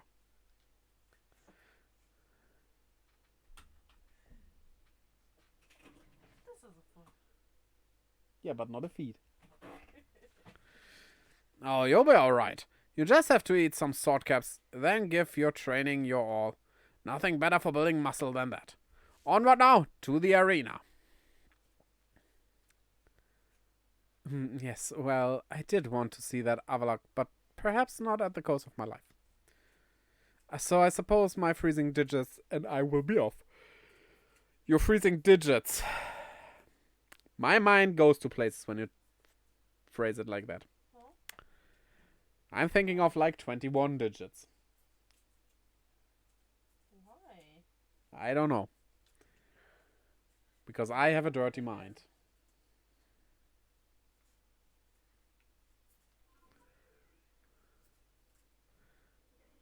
Also, the very first thing I think when I hear about digits is 2.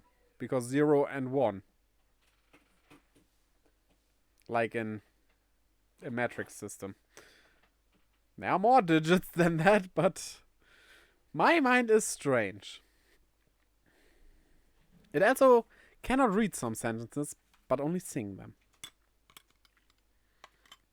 Like, if someone says to me, I tell you what I want, I don't read, I tell you what I want. I read, I tell you what I want. What I really, really want.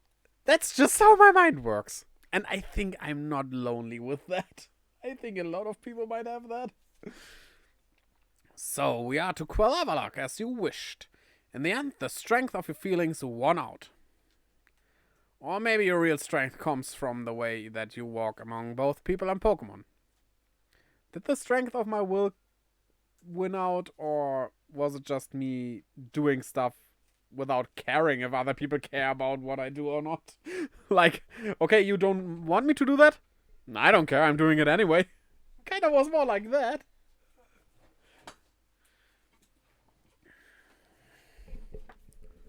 Well, I suppose I'd better get to work making some bombs using that eternal ice.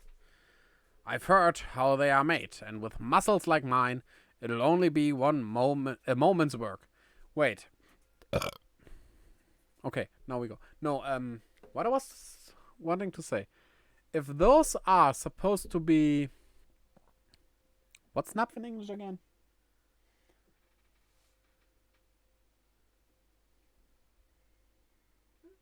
Stuff where you feed animals. The bowls.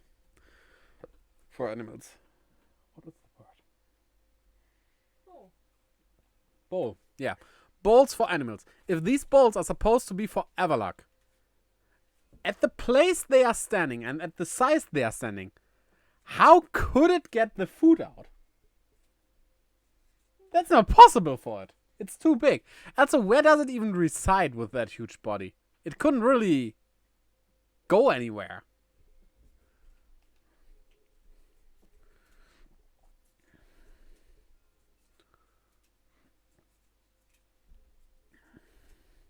And there you have it.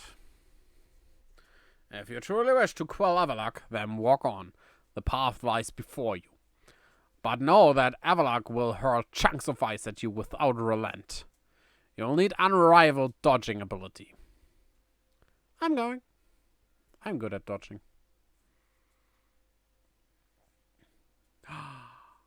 What's you taking 5 tries until you make it? I think it was only 2? Maybe 3? I mean this time. Ah, this time. Yeah, probably. I mean, you could say try winning in the chat. No. I'll leave you dangling for a bit. Maybe later. Wait. If he's the Lord of the Tundra,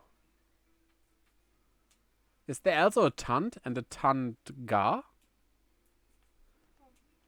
And if you didn't get that, you're probably not a fan of Final Fantasy.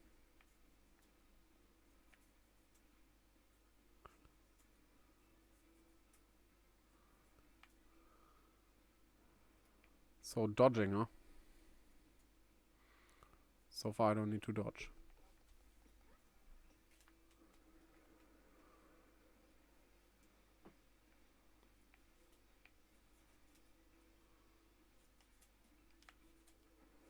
Okay, wait.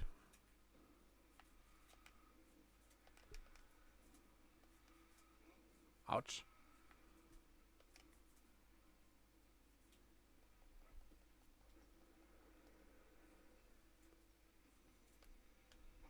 Ah, that was too early.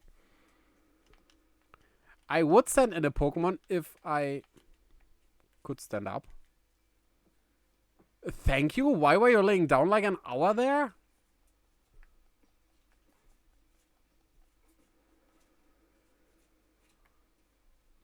Normally, she doesn't stay down so long. But that's something I always complained about in this game. Because once you get hit, in some cases, you're staying down for so long and then you take so long to stand up while the Pokemon can attack you again before you can move again.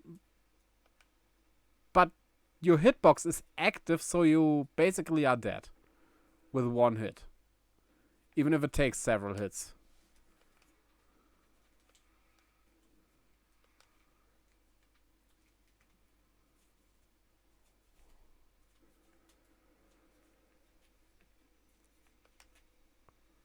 There we go.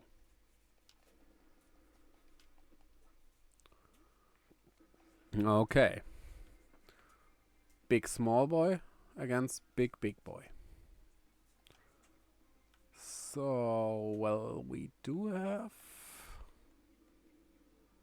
Earth Power, Rich or Flash Cannon. Let's go with Earth Power. We are 10 levels higher. Super effective move. Perfect.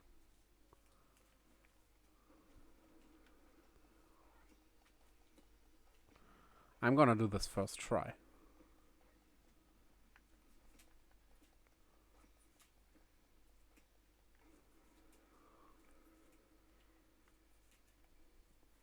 It did something else as well. What was it though?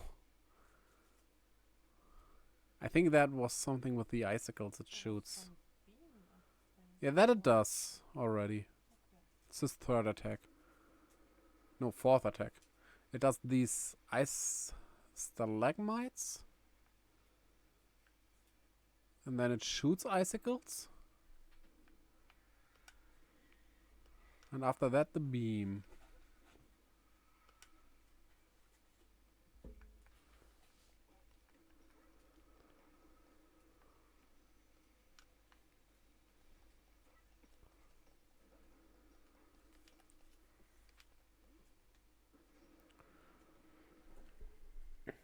are under half now.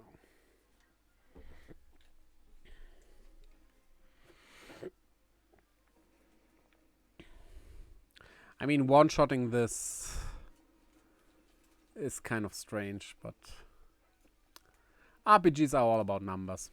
If your numbers are high enough, it doesn't matter if it physically makes sense. If it doesn't stop that, we will do this.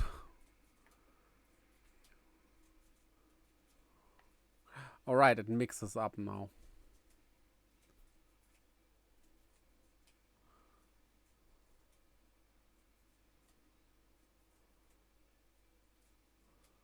Not as bad.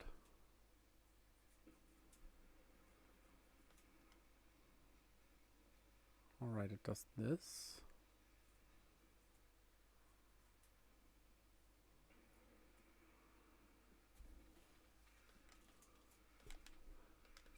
Ah. Ah, damn it.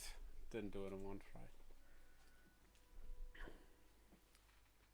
try. Okay. Everything went black. Yeah, I know that. Restart battle.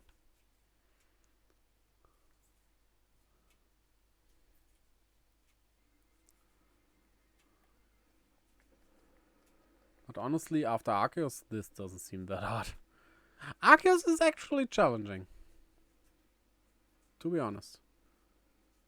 It's a nice challenge. It's relatively fair, and once you figured it out, you can do it.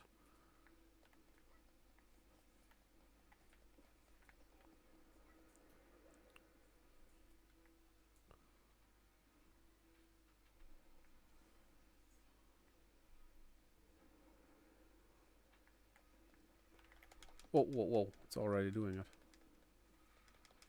Ah. I missed the timing.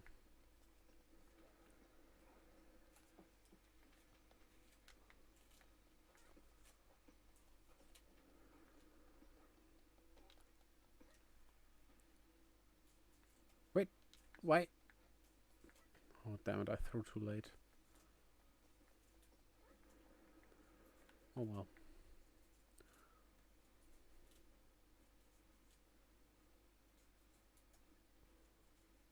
We can do this. No problem.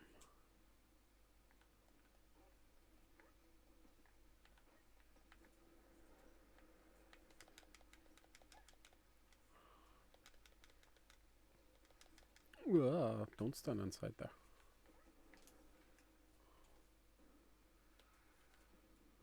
We are almost at 2 bars. Which we can do before it does this attack even.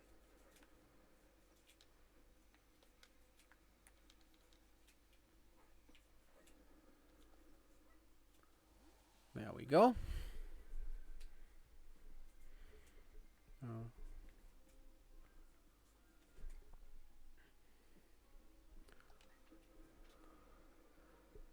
Hello, Rowan64 Stack. Trading. I don't have much to trade though. Depends on what you want to trade. But hello and welcome to the stream. Hope you have fun.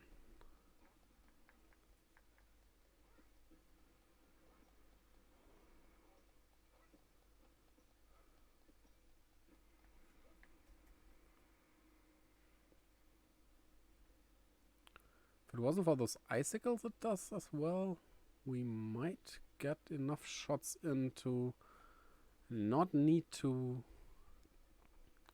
pin it down again.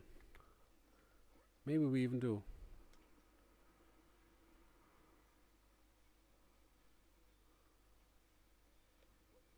Ah, that wasn't...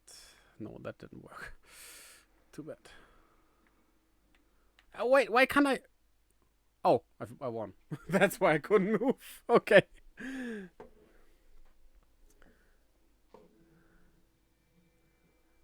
We did it. Second try, not first try, but oh well.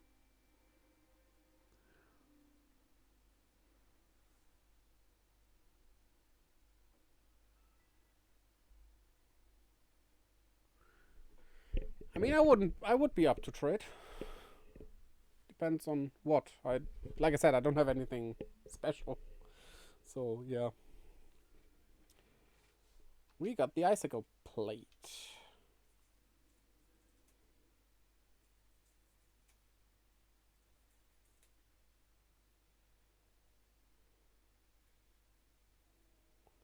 Garrick, sir, you needn't look quite so downcast. But seeing mighty Evala quelled, and by such a slight child.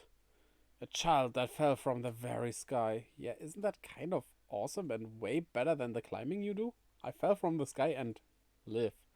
I wasn't even harmed. Is this Legia girl some kind of monster in disguise? That would mean I'm a Zoark. She is no monster. She's the one who risked her life without a second thought in order to quell frenzied, suffering nobles.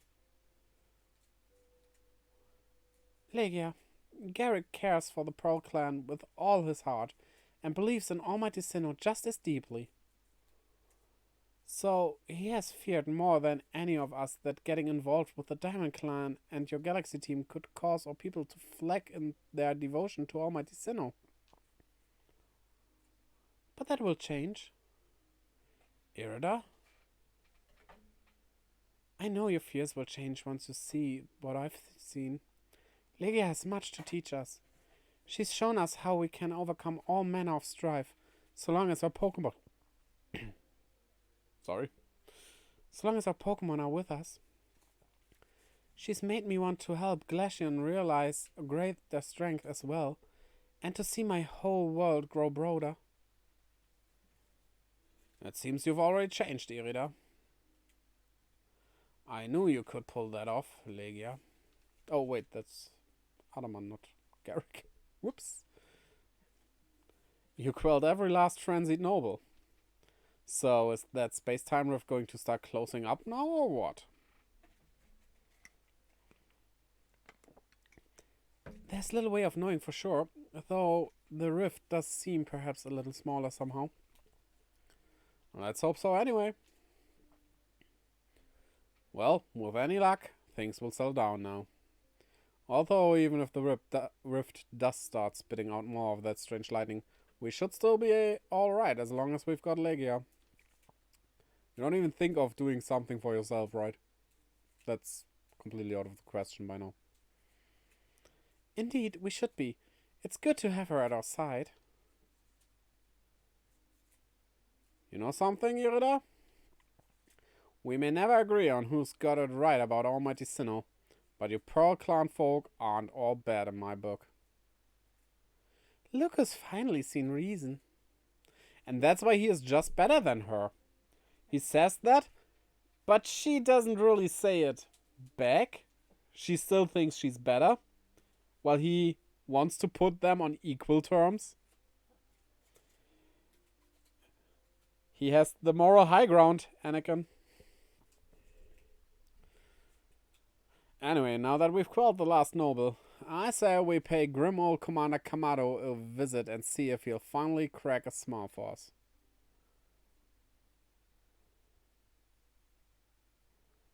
Okay. We are not going to do that though. Because we still need a Glaceon here. Thing is, that means we need a distortion to appear, and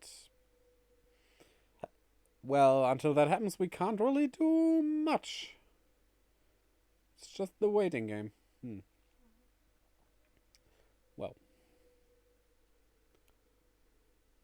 Does it work? Oh. Stupid thing. Apparently the... Not my PC, obviously, because I can stream. Or other PCs... it's breaking down slowly. It kind of recognizes it has access to the internet, but it can't access any pages. It's the Wi-Fi adapter and it's probably broken, kinda. Which sucks, to be honest. Wait. That one down there looked strange. Oh. Was probably just a strange angle then. Oh well. So, any other Pokemon we can get while we're here? We could evolve Zorua. Not that that will really waste any time. But I want to see my Pokemon. Please, where is it? There it is. Which level do those evolve? Zorua. Ask your phone.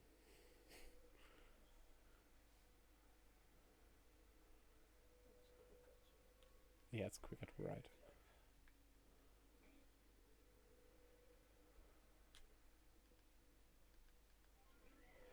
This is probably better for that job. 30, that's not that far away. That should be one Blissey. Maybe two.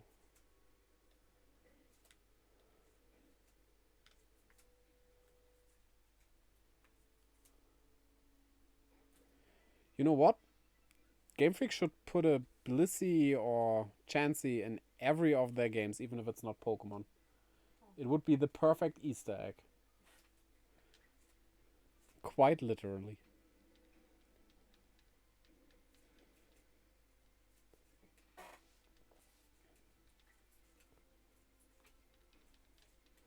Smash your rocks.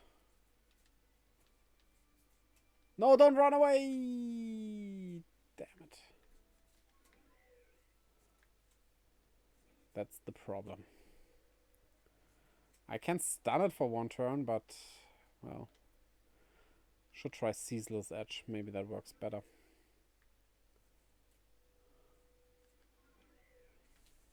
This is the best way to grind, by the way. Kill all the things on this hill.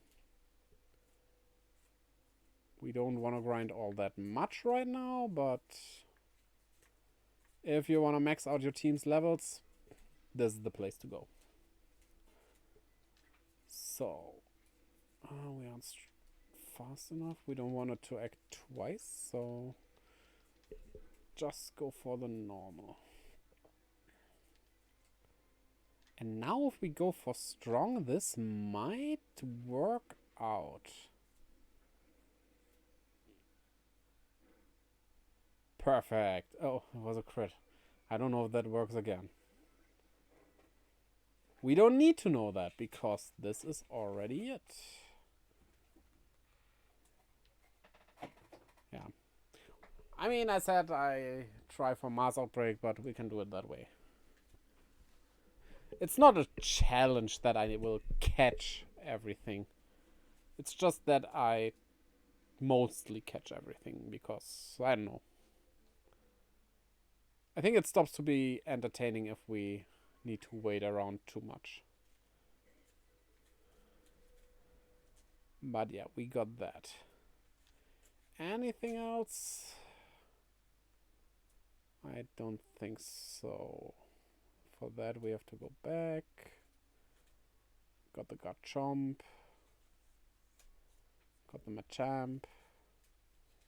We got the Blissey.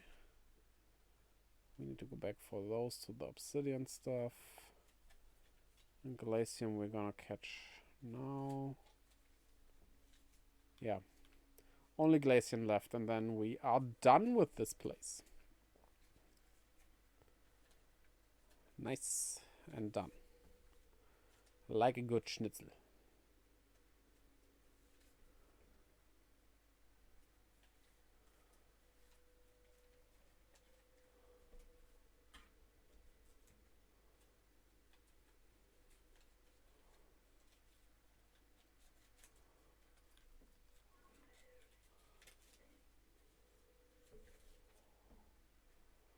Let's get Sarge back on the team.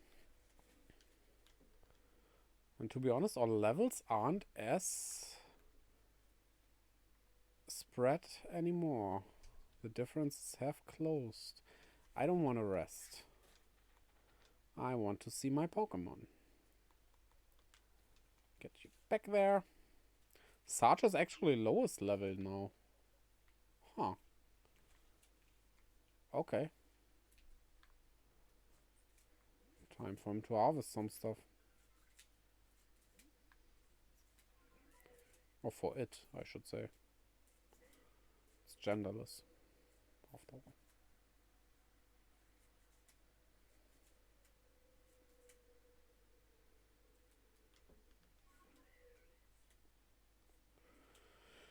Guess we fly around now until a distortion appears. Oh well. Shall we talk about caves again? I feel like we should have learned something from that, but we didn't really. The explanation was quite confusing. Especially with the entrance stuff, which is strange. I mean, what you said about a small path leading to the room, but the path would be the entrance, right? It's strange. But it's probably that. What was that sound? My nose. What's up with your nose?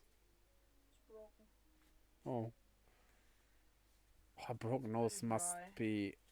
I never had a broken nose, but I you probably would always smell iron, right? Because of the bloodiness it has when broken. And of course, Should it stay bloody? because it's swollen and stuff. Yeah, but I know I never had a broken nose. I just know that... if there's no open blood, so why should it still smell? I don't know. It's just how I imagine it. And that's Also, it probably hurts a ton. yeah, sure. Did you ever have a broken nose? No. Wanna try it out? That's on my nose. I never said I give you the broken nose. That could be me giving... no, you giving me the broken nose. We shouldn't break each other's noses. So should you. Not. Shouldn't you. Wait, we have a new side quest. But that side quest won't really help us with the distortion stuff going on because that's that balloon race. We're gonna do that, but when the distortion happens while that race is going on, that would be bad. It might even reset the timer. Or it resets the timer. That would even be worse. So let's just go around and, yeah, I don't know, harvest stuff. It's also a way to grind XP for one Pokemon. And very little XP at that.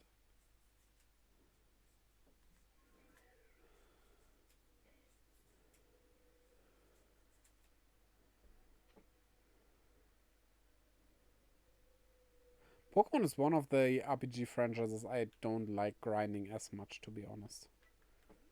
It's basically it's extremely slow because, yeah, with the XP share, it's not because you only have one Pokemon you can grind at one time. Sure, you can trade out the Pokemon, but that takes a ton of time. The battles take too long that way. It's not really worth it. But it's more that you run out of AP. PP. Not AP. Will I ever get that right? And you have to get back to the Pokemon Center to heal those. And if you grind against Pokemon, you can easily one-shot. Yeah, you don't have to heal as much, but they don't give out that much XP as well. Strong moves like only have 5 or 10 PP. In other RPGs like Final Fantasy, you can get an enemy that gives a nice amount of XP, And maybe you can just kill it off with a few normal attacks, which aren't the thing in Pokemon even. So you can grind at that place without needing to heal and stuff. Or you hunt for metal slimes in Dragon Quest, which might take a while, but still your MP don't run out as fast. Stuff like that. Your PP run out really fast. And also, grinding to level 100 seems, in most of the Pokemon games, like a hard thing to do because you don't have opponents that give you as much XP anymore. Even the Elite Four, which are probably the best place to grind in every Pokemon game, main game, I should say, don't give out as much XP at a certain point. I think at around level 75 to 80, depending on the version, of course, it gets really slow. And, well, you don't really get anything from it. It doesn't really matter at that point anymore, right? So, yeah. It's not much fun, to be honest. I mean, of course, you could argue grinding is never really fun, but I don't know. I like it sometimes. Where I also don't like grinding as much is not all, but most strategy RPGs. Like turn-based strategy games. Some just don't. Some battles do take way too long sometimes, without giving you enough level ups for it to be fun. Or triangle strategy, where I really hate grinding kinda, because no auto battle. That would make it a whole lot easier. And it does have the mechanic that if you are too strong, you basically don't get XP anymore. Like, you only get 1 XP, so you need to kill 100 enemies to get a level up. So it even counters the over-leveling stuff with auto battles by doing that. So there's not even a problem with that, right? Or else you could just say, well, auto battle would make it too easy to overlevel, but they counter that. Once your level is higher than the required level for a certain stage, you don't get much XP anymore. So even with auto battles, it would take too long and you wouldn't want to do that. But I have to be active at all times. Yeah, I mean, I have to be active while playing a game. That's a strange complaint, I know. But with grinding, I like it to be a bit mind off, you know? And in like Dragon Quest or something, I can mostly just press A until I get my XP. Running around a bit, that's easy. You can do something while doing that. In tactic RPGs, though, not that much. If there's no auto battle, especially, you constantly have to concentrate on what you're doing, where you move, what you attack. Even though if you can one-shot everything, still, you need to do so much stuff. And I think I like doing that. I like turn-based strategy games. And I like the battles to be challenging in a way where I need to pay attention to what I do. Not for grinding, though. Right? That's different.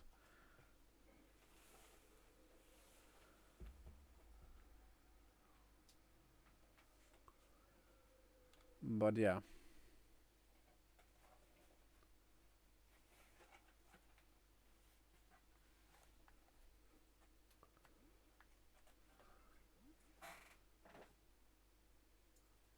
I mean, Dragon Quest can be very hard to grind on as well, if you don't know what you're doing. There's a neat trick for Dragon Quest XI to easily get to level 100 for each character.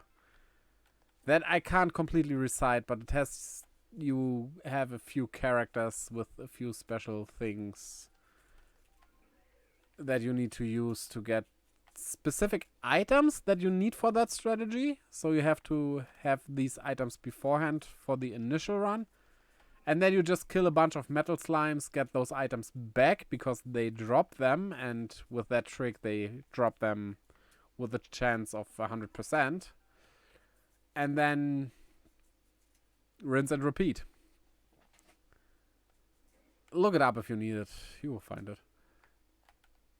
But even if you don't use tricks like that, hunting metal slimes can be fun.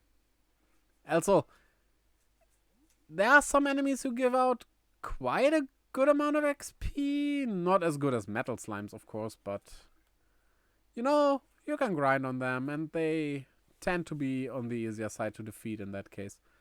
But when you hit that metal king slime and kill it, the moment it goes down, you know, you get those about 60,000 XP. Numbers vary depending on the game, on the installment, the specific one. And you will know after this battle, there will be a high number on the screen. And that's awesome.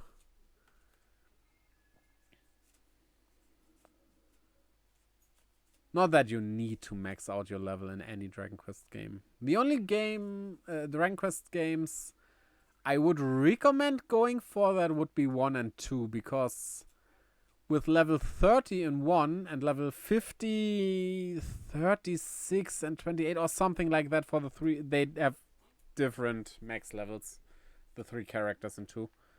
It's not as long to grind to those levels and it helps. You can defeat the last boss without those, without maxing out, but I'd say go for it. It's just like an hour of grinding and you have it. If even that. It's a bit luck dependent, of course, but yeah. So, yeah. The other Dragon Quest games, 3 onwards, you don't really need. Depending on the game, being around level 50 to 80. I know that's a wide range, but, you know. In Dragon Quest 3, I think you don't get to level 50 naturally, just about 40 or something. While in a game like Dragon Quest 11, you easily get to around 70 to 80 on the natural progression of the game.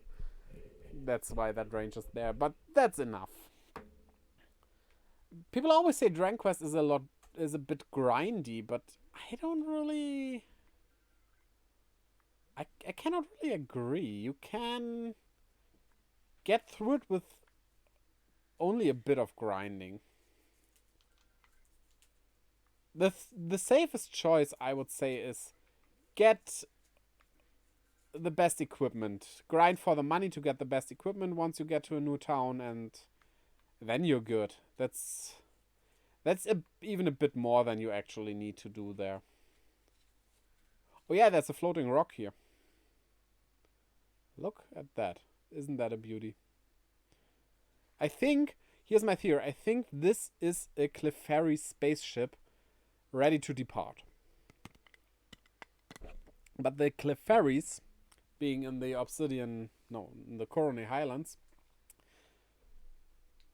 did read the memo wrong and are at the wrong place now, and, well,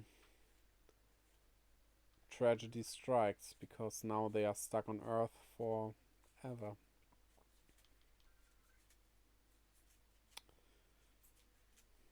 The spaceship slowly corrodes over time,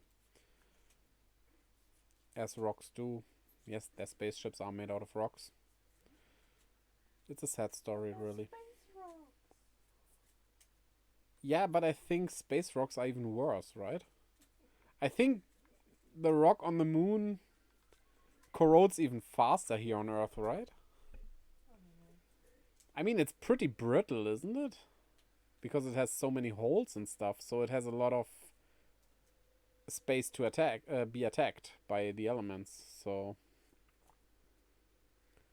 that normally means a wider surface means a lot more likely to corrode, right?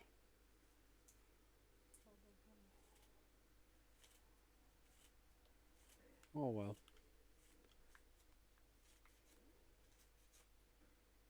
But Clefairy is one more of those things. Pokemon has a lot of interesting Pokedex entries, but I would wish they would do something with that stuff one day.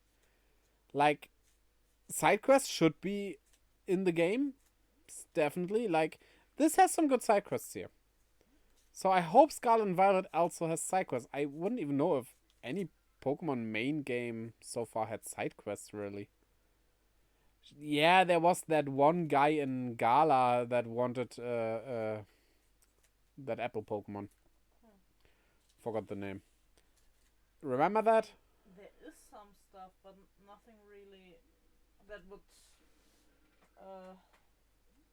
make a quest list Yeah. kind of valid. I mean, you don't necessarily need to have a quest list. Early RPGs had side quests, and a lot of them without those. But I think it would be neat to have one. But just stuff like the Pokemon games that didn't feel like side quests, but more like side activities, if that makes sense. Like stuff, yeah, you could do that, but there's no real need for you to do that. Not that you really need to do side quests, that's why they're side quests, but you have more incentive doing them if they are done like here. Also, the amount is what you were getting at, right? It's just not good. And you could tell stories like that via side quests. Why not have a Clefairy side quest where I need to help a Cleffa? Yeah, let's construct one. You find a little Cleffa that well, how would you know what it wants? That's a bit of a problem there. But for some reason you kind of know you know it needs help. And you go around, try helping it. You don't catch it, of course. And what in the end happens is you gonna bring it back to its family, some Clefables and a Clefairy, something like that. And they all go into a moon rocket, like a moonstone rocket. Like it is implied that they do. And start off into space. Get a little nice ending for like a set of 5 side quests that are connected with each other. Right? Something like that. Or maybe even get some special looking Pokemon. What I would imagine would be cool. Imagine there's a house and people tell you about the house where there's a... what's that dog Pokemon called from Alola? Dog from Alola? Yeah, that big, huge dog. That's not from Alola. Solgaleo? No. Why was I think... No, that it's from Black and White actually, not from Alola. It's from Unova. That little puppy dog that turns into the huge Stoutland. That one. Stoutland. Okay. Yeah, the story I imagine about that is something I would really love. It's people tell you that Stoutland is guarding its owner's place. However, the owner, an old man. It was a nice man, always seen with his Stoutland. Passed away recently. It's a bit dark for Pokemon maybe, but you know, old people pass away. That happens. Nothing wrong with that, right? And it still protects the place waiting for its owner's return because it just yeah. And then I don't have the details, of course. You do something to make it see, hey, your owner's gone, you also need to move on. And then it just follows you. You're not catching it. It comes with you like some of Ash's Pokemon do. It just comes at you and goes into one of your Pokeballs. Okay, you could ask what happens if you don't have a Pokeball on you. It just comes with its own or something. That's not a problem, right? It already belonged to someone else, so it probably has a Pokeball. Yeah, okay. It could shows bring you. it to you. It brings you. Yeah, right.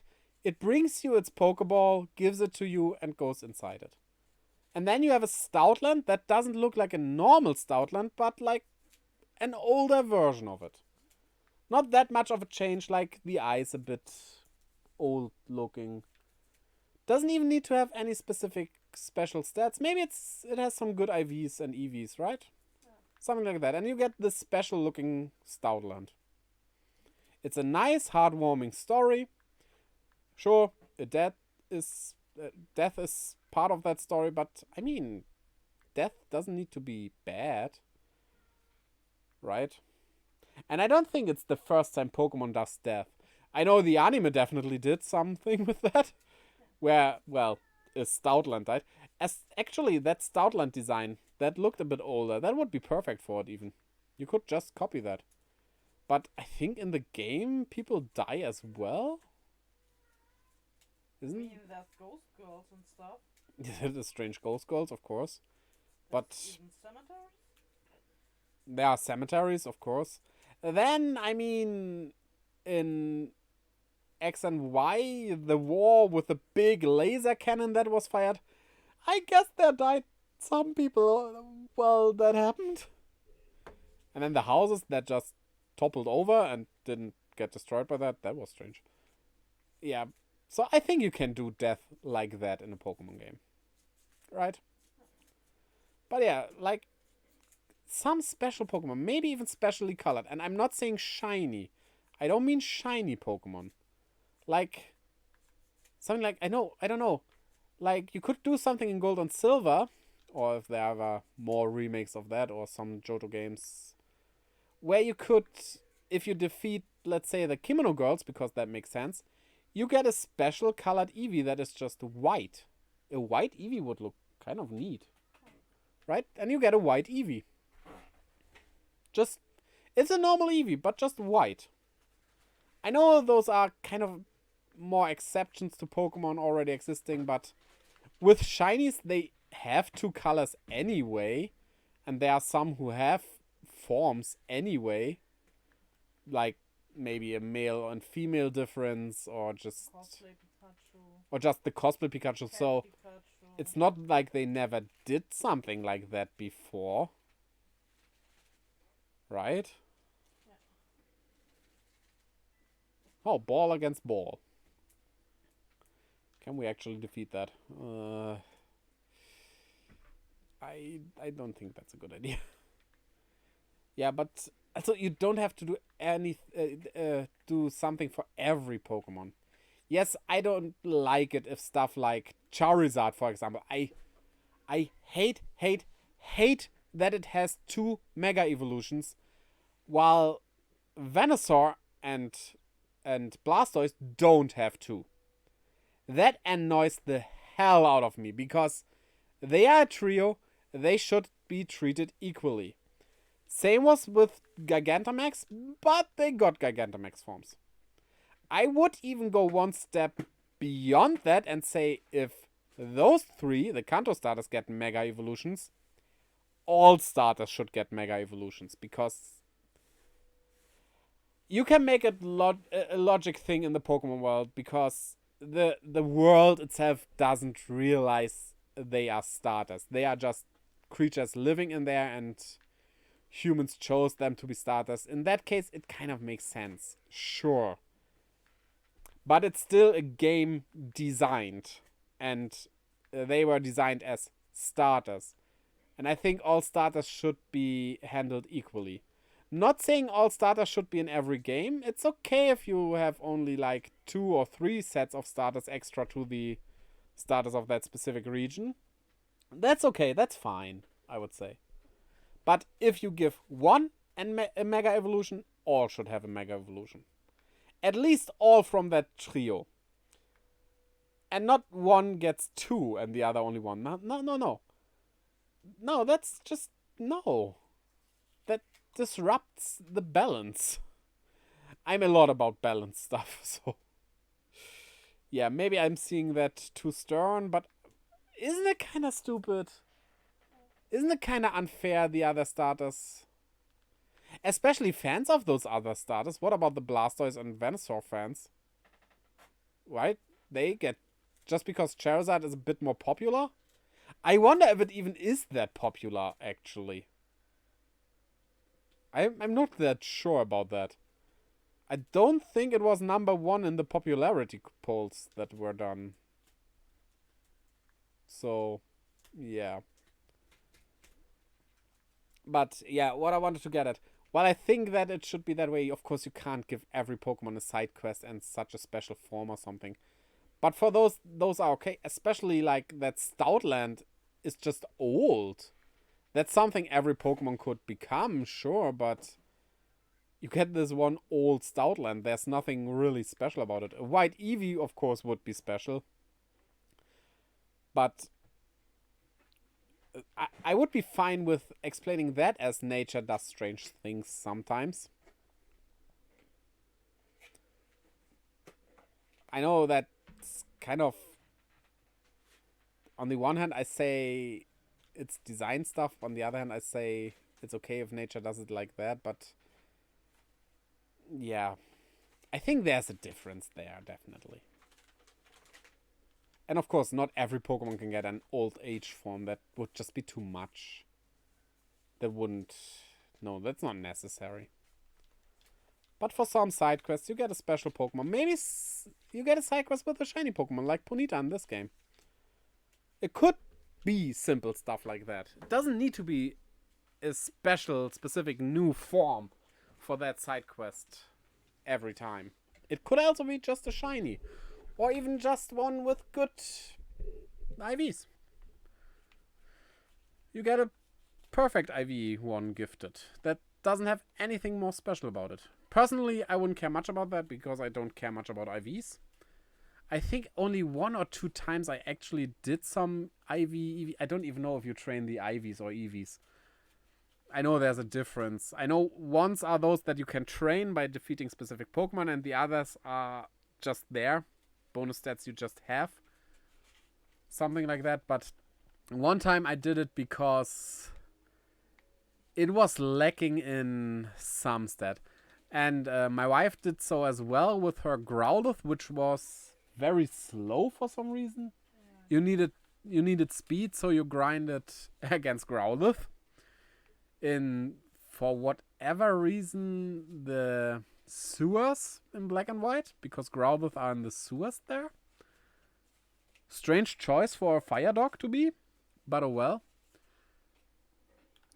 Did I miss the distortion coming up? No. There's no distortion. Can take quite some time sometimes. Yeah, because it was very slow, but normally I don't care, and you can get through the game without doing that. But in those cases, it was just... It was at the point where you were thinking about catching a new one because it couldn't get worse. But speed or initiative, or what is it called exactly? Agility? I think it's initiative. Is that in Pokemon that... I don't know... My builds of characters in games where I can build them myself is... I go into the speedy attacker type. I don't care about defensive. I like killing my enemy fast. That's how I roll. Pokemon, however, I don't care that much about speed because I think there are 1 or 2 attacks that actually use speed instead of attack. But yeah, I mean, there is a difference, of course, but the difference is you attack first or second. It's not much of a difference. Like, yeah, going first is a bit better normally. There are strategies where going last is better, of course. Some attacks, like, what is it called? Revenge or something does damage if you get damage first. For those, you want to be slower, but even if you don't go first, you know. Also, if I have a Pokemon with the speed that makes it go first against almost every Pokemon, if I get more speed, it doesn't do anything. Because I'm going first against most opponents anyway, and more speed doesn't change anything. But like an RPG like Final Fantasy or Dragon Quest, there does change something because it's basically the same. Like your turn comes faster than the enemy's turn. But as you have a team and the enemies are also more than one monster at a time, there's much more of a difference in the turn order than with just one-on-one battles. Because, like, Having a fast healer is good because after a turn is over and a new turn starts, you can heal immediately with that without running the risk of people dying. And having a fast attacker on top of that, well, you can dish out damage and maybe kill the enemies before they kill you. Stuff like that, you know? It doesn't sound like much of a difference, but like having 4 party members makes it totally different, I think. Because the speed is way more diverse than just that one is faster than that one. Because like 2 of your characters can be faster while the others aren't faster, but you can strategize around that way more. And making those 2 characters faster makes sense because then they will be faster as other enemies. And being faster normally is better. Also, in RPGs that are not Pokemon, moves that do damage based on damage done to you don't need you to get the damage in the same turn. It's like if you, in Pokemon terms, if you attack first, the move misses. Okay, sure. But then the enemy attacks and you get damage. So in the next turn, you attack first. And in other RPGs, it would still count the damage you took, right? Before. In Pokemon not, because it's a new turn, you did not take damage. Which is kind of strange, I'd say. Because you did took damage, it's just before you input something. I never got why they do it like that, but that's how it is. In other RPGs, once you take damage, you can get revenge for that damage with the right attack. It doesn't matter if it's before or after your turn. It's like, yeah, it's like in Pokemon, a turn is you have this point, and then stuff happens, and that point, and that ends it. While in other RPGs, you have that point, and from there, stuff happens, and you go in a circle. So whatever happens until you reach that point again, all stuff before that happened as well. In Pokemon, it did not happen. Right? Except maybe I miss some moves where that is different. That could be. I'm not that much of a professional Pokemon player that I know all moves. But from what I know, the moves and stuff, that's like that. Of course, stuff like Payday.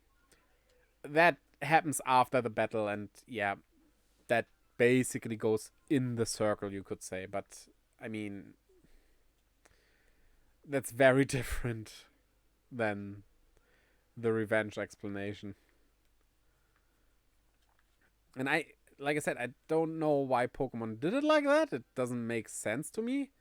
The only thing I could say about it is that if you took damage, you could abuse the revenge mechanic, but that's why you have a revenge move, right? To use it.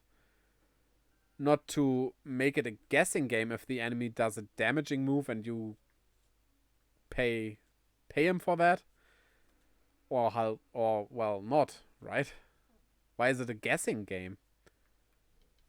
It would be more strategic if you can actually use that. Sure, you definitely get that damage in, but that's what moves are for. That's like if you use tackle, you do it to get damage in. Right? And it's not that if you can just that you can just use that move. You only have a moveset of 4, so you have that move in and strategize around that as well.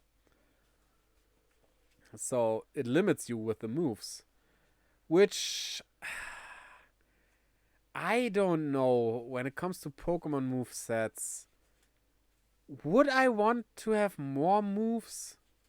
Like in a typical RPG, you can normally just access all your skills in battle.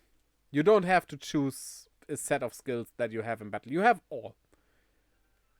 But I don't know if that would be a good idea in Pokemon, right? I think limiting it in Pokemon is a good idea.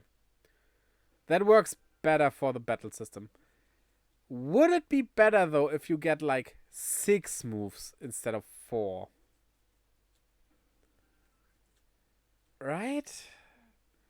Would that be a good idea or wouldn't that work out as well? I'm not sure about that. Yeah.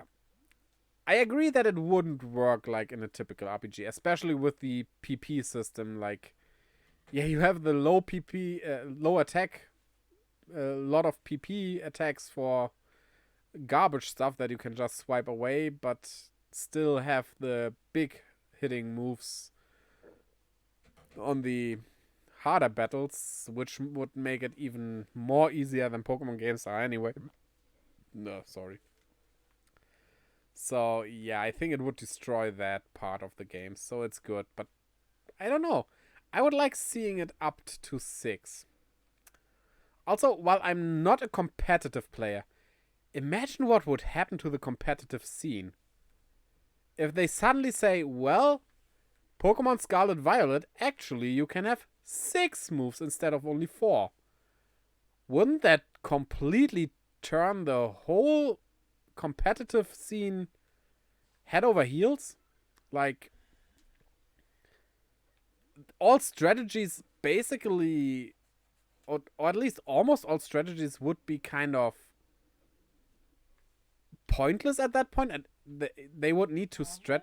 Just because they have 2 more moves? Maybe not completely pointless, but it would open up so much stuff for way more strategies and way different strategies that I guess would give a nice fresh air that it might need, to be honest. Like I said, I'm absolutely not into competitive playing.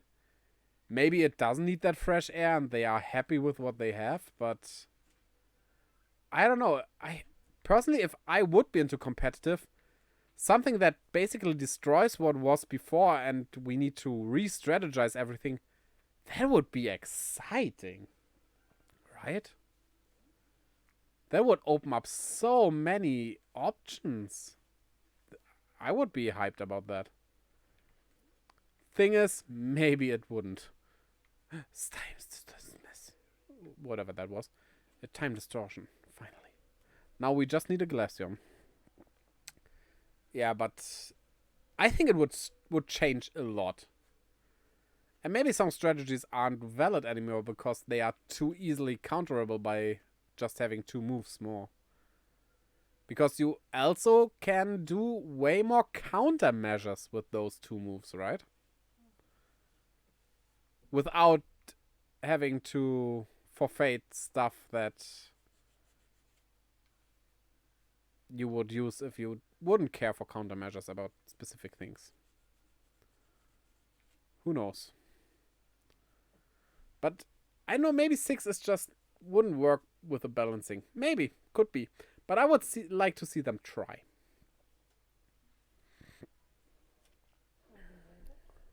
Maybe they did internally. They did internally, and yeah, could be. Maybe they tried that actually, and it never saw the light of day. I mean, that one website where you can do battle stuff, I forgot what it's named.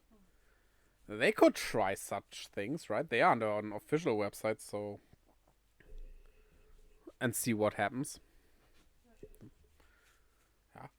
Also, what I also would want to see, which would probably also be a game changer in competitive as well as in normal playing, Pokemon being able to equip 2 items. Imagine 2 leftovers or something like that. Right? Like, there's leftovers, which heals every turn, and then there's that item, which was it? Oh, I forgot what it was called. That heals you when you attack. Isn't it a Shell Bell, I think? Imagine putting those 2 on.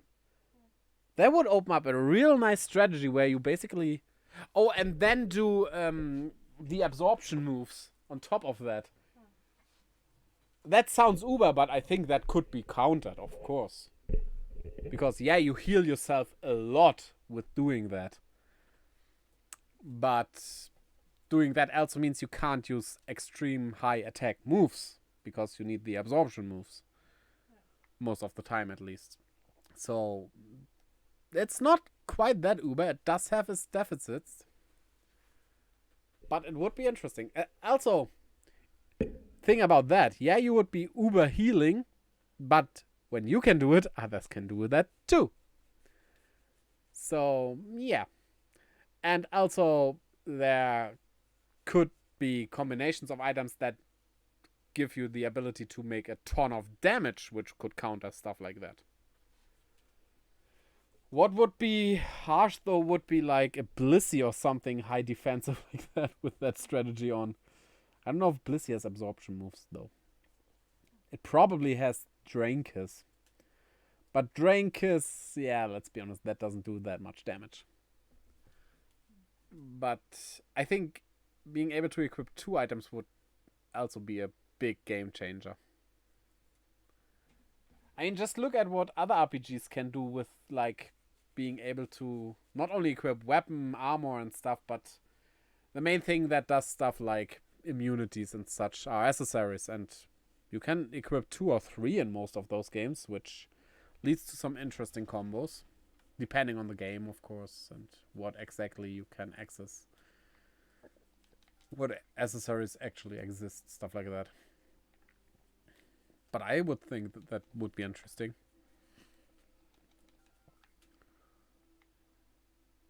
So, also a thing that could change, like, bigger Pokemon teams.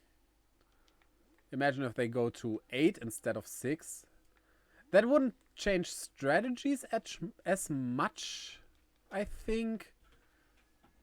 But the team's build will be very different. Right? Also, it technically opens the door to you being able to... No, wait. You would need 9 Pokemon for that, not 8. To have every type on your team, right? But there are 18 types and... Yeah. What I wouldn't really want to see is what some people mention sometimes. Pokemon with 3 types. I think that wouldn't balance very well, to be honest.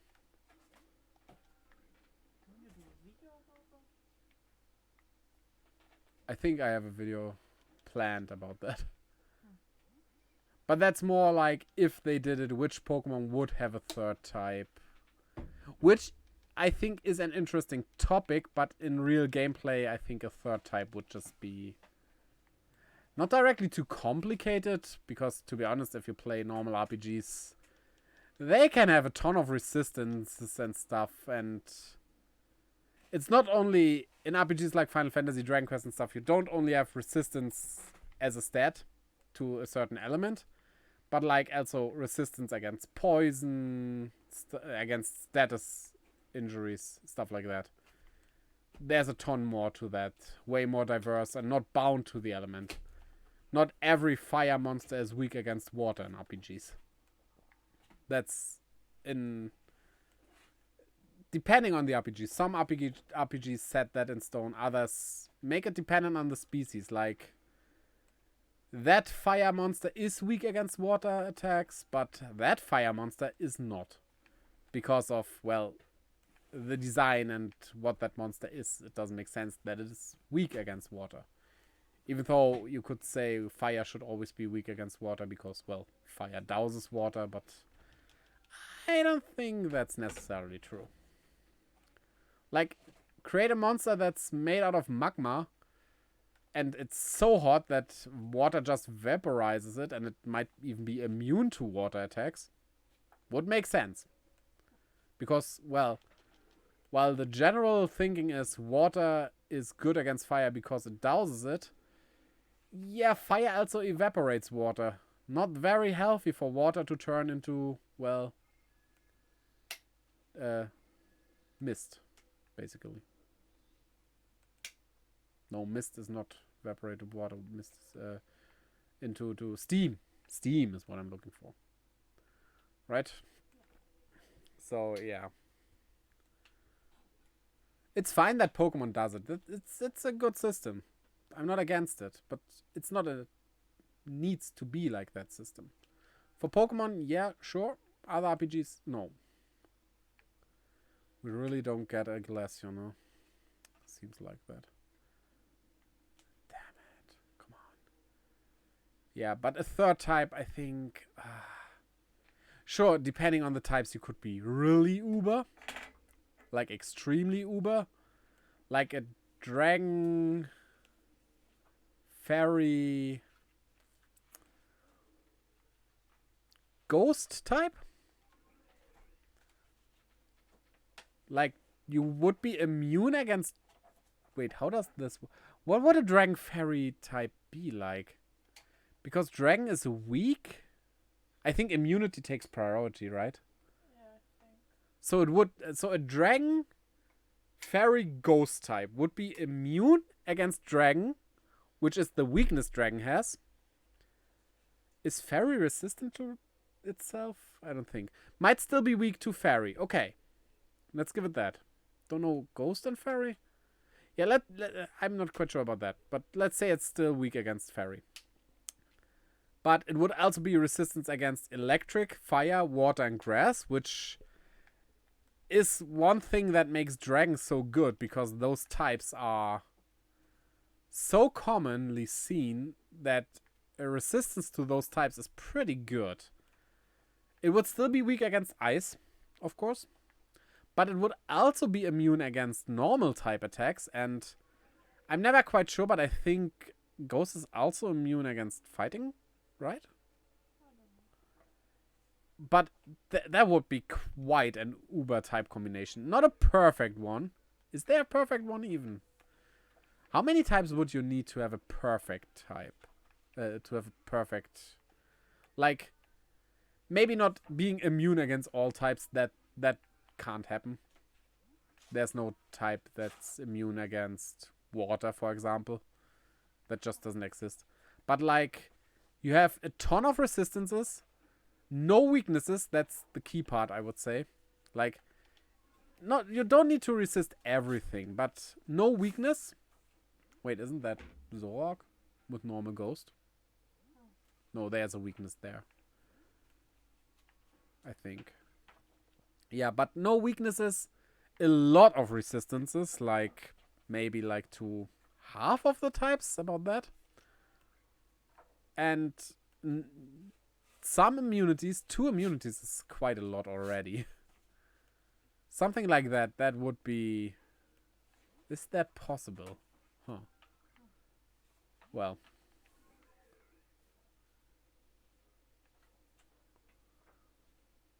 Yeah, but I think a third type would throw the balance off too much. I think they would need to change the type effectivenesses to each other, as well as the damage the effectiveness does. Like, not double damage if you're super effective, but like only 1.5 or something. Or else it wouldn't work out, and that might be too much change. But 6 attacks, and especially I would love to see 2 items equipped. That's what I would want to see the most, to be honest. I think that would create some nice opportunities to just do a combo of effects, right? Because personally I like playing with stuff like that. Like, if you have skills or something that you can combine to create an interesting combo that does some interesting thing. It doesn't need to be... I'm not one who creates those you cannot kill me anymore combos of skills or items or something like that. But something interesting. I like doing that. Like, maybe a bit god moding, but not too uber. God moding would be too uber technically, but I think you get what I mean.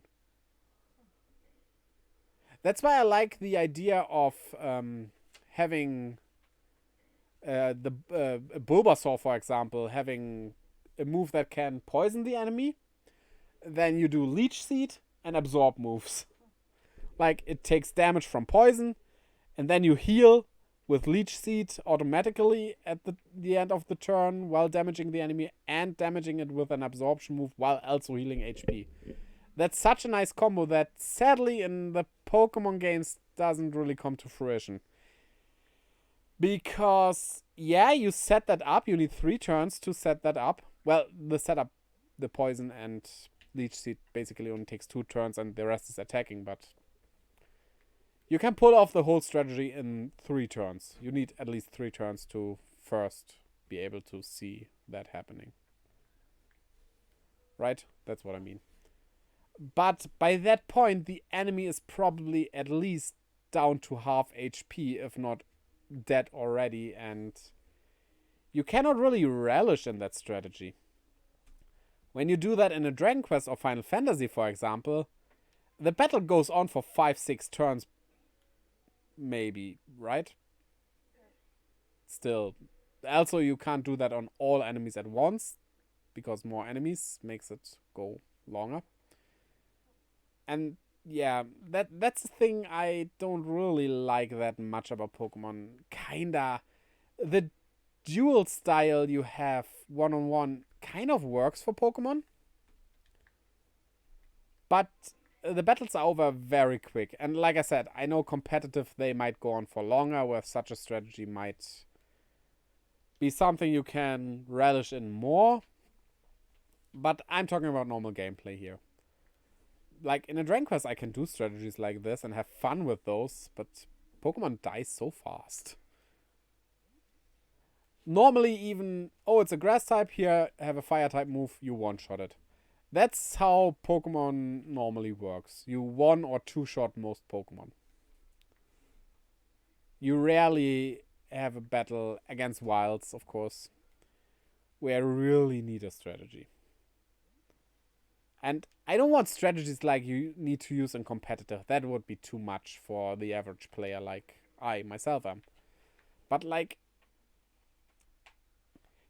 always when I see people say, oh, set up with sword stance and stuff like that, I'm just asking, why? I see this opponent, let's say I have my Scyther out. The opponent is a Psychic type, so weak against Bug. Why would I set up? I could set up for 2 turns and then do a Psychic Bug type move, or I could just 1 or 2 shot it. It's like wasting those turns on setup moves doesn't do anything if you could, in the same amount of turns, kill the enemy just by attacking. It takes even less turns, maybe. Sure, against an opponent's team, that might be different, because in the other, you still have your sword stance stat up while fighting the other Pokemon in his team. Right? That, yeah, but even then, just attacking just seems to work better. Again, in competitive, that might be a lot different, of course, but in Dragon Quest or Final Fantasy, I like buffing myself, and especially in Dragon Quest, where you can even debuff the last boss, which a lot of RPGs don't allow because it's immune to debuffs, which I think is stupid, because that just blocks moves, attacks, whatever you want to call them, you have, and makes them useless. Like, a lot of Final Fantasies give you the access to poison at a point where the important enemies are immune to poison anyway, and you don't really need it against the mob enemies, so why do you even need the poison attack? It kind of seems ridiculous. In Dragon Quest, though, not many are immune to stuff. You can even poison the last boss a lot of times. Stuff like that. Poison debuffs. And it doesn't make you uber or the battle too easy. It just is a valid strategy to use. And then you go attack. Also, again, the team mechanic comes into place here. Because while normally your healer or mage debuffs and buffs, your other characters can still attack. So you're not... It's not like the round you are in is just the buff, like in Pokemon it would be. And there are attacking moves that also buff you, of course, but... Yeah. I think setup moves are better. You better use the ones that don't do damage, I feel, because a lot of people use Sword Stance. There has to be a reason for that. But you do that, you do the buff, and that's it for that turn. In other RPGs, it's not it, because your attacker can still attack. Your thief can still, I don't know, steal or also attack or do something else. Maybe they can buff as well. Stuff like that. It's again the team mechanic. I kind of would like to see a Pokemon game, or just how battles would turn out if you can use like... Okay, you have to change a lot of things here. First off, let's just say you have 6 Pokemon in your team, so why not do a 6-on-6 battle? Right? Could be interesting, right? 6-on-6? It's not that much. I think that's handleable. What also would need to change here is... I think there are healing type moves you can use at your own at your allied Pokemon. But buff moves, I think, are exclusively to only yourself. Like, if you have a Scyther and an Eevee, the Scyther can't use a buff move on the Eevee. I don't think there's a move like that. Which in normal RPGs there is. The buffs, you sometimes have buffs that are for the entire party. You would need moves like that as well. And then basically make a Pokemon work like a normal RPG. It's not that I want that for the main games in general. I just want to see a game that is like that, just to see how it would work out in the Pokemon mechanics. Don't change the mechanics too much. Just 6-on-6 battles that work basically like 2-on-2 battles, just with more Pokemon. Don't change the element affinities, stuff like that. Don't change the general battle mechanic. Like, you can choose your opponent still, stuff like that, like in double battle. Earthquake goes on everything. Surf goes also on everything. There are Razor Leaf goes to the entire enemy party. Stuff like that can still be in. And give us some buff and debuff moves that go multi-target, or just the target can change. Sword Stance, for example, I guess makes sense that it's only on yourself. And other RPGs have that as well. Buff and debuff moves. Not debuff moves. But buff moves that only work on yourself. Because you have to do it on yourself. It makes sense in that case, yes. And yeah, but some Pokemon moves, also invent some new if need be, could go on another party member. Or on the whole party. Right? I would see how that would work out. Because you would still have the main Pokemon mechanics behind it. It wouldn't change that. It just adds a bit to it, but... And yeah, I would... Especially if you think about team composition. Because I like having a very diverse team with mainly... I don't like having a type that I already have on my team again. If I really like a Pokemon, I don't mind it as much. I'm gonna do it. Like, or something like I did here, where I wanted to use the noble Pokemon, which means we have 2 rock types, 2 grass types. Okay. Right? You can do that. But if I would go against a fire type team now, or yeah, let's say this team against a fire type gym leader who only uses fire types, right? Normally, let's have a look at my team. Against a fire type gym leader, yeah, Gaga would be a good option, and Shellade would probably ace the whole thing without needing the help of any other Pokemon.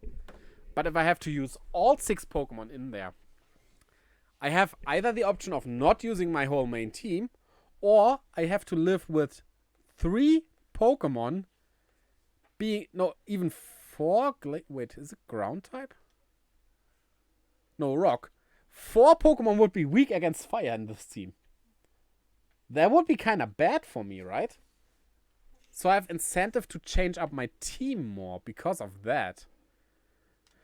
Because if I just go on, well, normal dual battles, that's 1-on-1, I just don't use them, and with a water type or 2, or a water and a ground type, something like that, that would easily be done, right?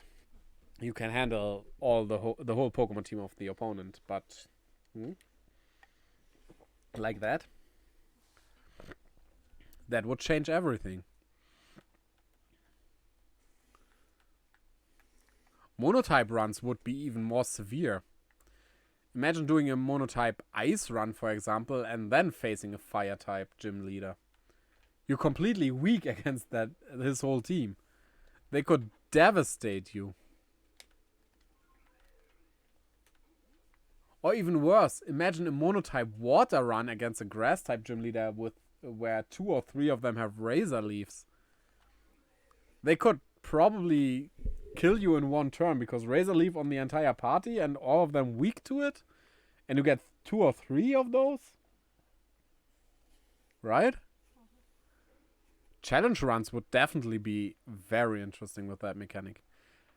Maybe for the sake of preventing that a bit, you should change the stats around a bit so that stuff like that wouldn't be as devastating.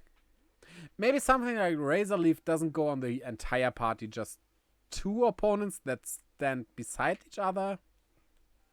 That you could do that so that it wouldn't be as devastating. Right? Because it could one-shot your entire party. That's... yeah. Or you could do stuff like Razor Leaf, do less damage the more targets it hits.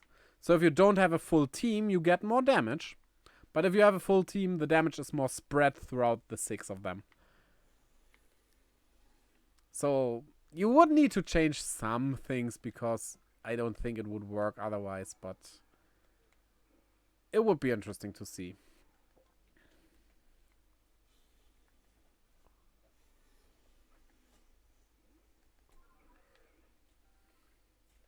What other genre could Pokemon do games in that would be interesting? How would a Pokemon jump and run look like? Which Pokemon would you even use for that?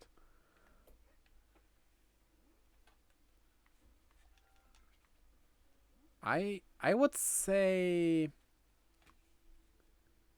a Pokemon jump and run should use Pokemon that have abilities that, depending on which Pokemon you choose to go into the level, you can take a different route. Maybe, which might be a bit much, but maybe even have 18 Pokemon you can choose from, 1 for each type, of course, with 18 different abilities, but some abilities can do the same stuff. Like, if there are vines, a fire-type Pokemon you go in with can burn those. A steel-type can cut those. But if it's ice, for example, you need the fire-type, but the steel-type can't break the ice. The fire-type can melt it, but ice is weak against rock, so a rock-type could smash it as well. So that you don't have 18 types of obstacles as well. That's just use the right Pokemon against the right obstacle, and that's it. I think that would be boring. But if obstacles have a bit more weaknesses than just one, makes it more interesting because you can place them more logically and stuff like that. But which Pokemon? I mean, of course, Pikachu has to be in it for jump and run. Yeah, I think Pikachu can work. It can run and jump. Well, I mean, I think Pokemon that fly, well, that would be bad for flying type Pokemon, kind of. How could you integrate flying type in there? Gyarados. In a jump and run. Yeah. Why?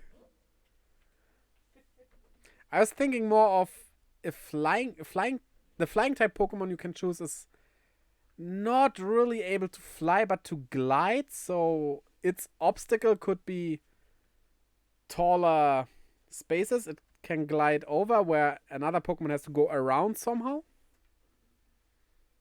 Stuff like that. But it can't really fly like Kirby, for example. So you can't basically ease through a level like in Kirby. But which Pokemon is like that? The one thing I would think about would be Emolga. But I think Emolga as a representative for the flying type is kind of Give me a bird would be a good idea for the flying type, I'd say. I know it's not the bird type, but the flying type, but... Right. Right. My head says Patamon, but that's not a Pokemon. That's a Digimon that can barely fly. But it would work in that scenario. Basically, we are looking for Patamon, the Pokemon. Right? Which Pokemon can... We have Holucha. I think that can glide a bit and is a birdie, but it can't fly. Maybe not a bad idea because it can jump and everything. Jumping, well, of course, it needs to be able to jump, right? That's what platformers are about, jumping around. Attack, yeah, all Pokemon can attack. That's no problem there. But Holucha might not be that bad of a choice, right? Ground types? Which ground type can jump? Diglett. Actually, Diglett would be hilarious if it jumps with its stone still attached. I mean, ground types, you could say, could dig through soft ground. Oh, that mole Pokemon. What's its name? From Gen 5. That doesn't help you. But you know what I mean, right? I know what you mean, but I don't know the name. Yeah. I know the German name and the Japanese one. But not the English one. Excadrill. Well, the thing is, do you want to use evolved Pokemon or unevolved? Or will they evolve at one point? I think for a platformer, not fully evolved could work better in terms of how it looks after that. Because I think Excadrill's pre-evo looks a lot better in a platformer jumping around platforms than Excadrill itself. Right? And so I would say they are monotype in that game just to make it more easy and balanced for that. If we go with 18 Pokemon. Else we would need double types and only 9 Pokemon, but then Pikachu is out. And I think they definitely want to do Pikachu. Right? Yeah, but I think Excadrill's pre-evo is a good idea. That looks jumpy. That could be that could be a character from a mascot platformer, like Sonic, Mario and stuff. Right? Yeah, Pikachu for electric, of course. Electric Pokemon could something like charge something that opens the door, stuff like that. That's kind of easy. Rock type, I would say Rockruff. Because if you look at all the rock types, the only thing that seems like it would be fine with jumping around a lot would be our little doggy. Right? Geodude? Yeah, no. I don't think that... Little hexagon thingy. Little hexagon thingy? Yeah. What would be...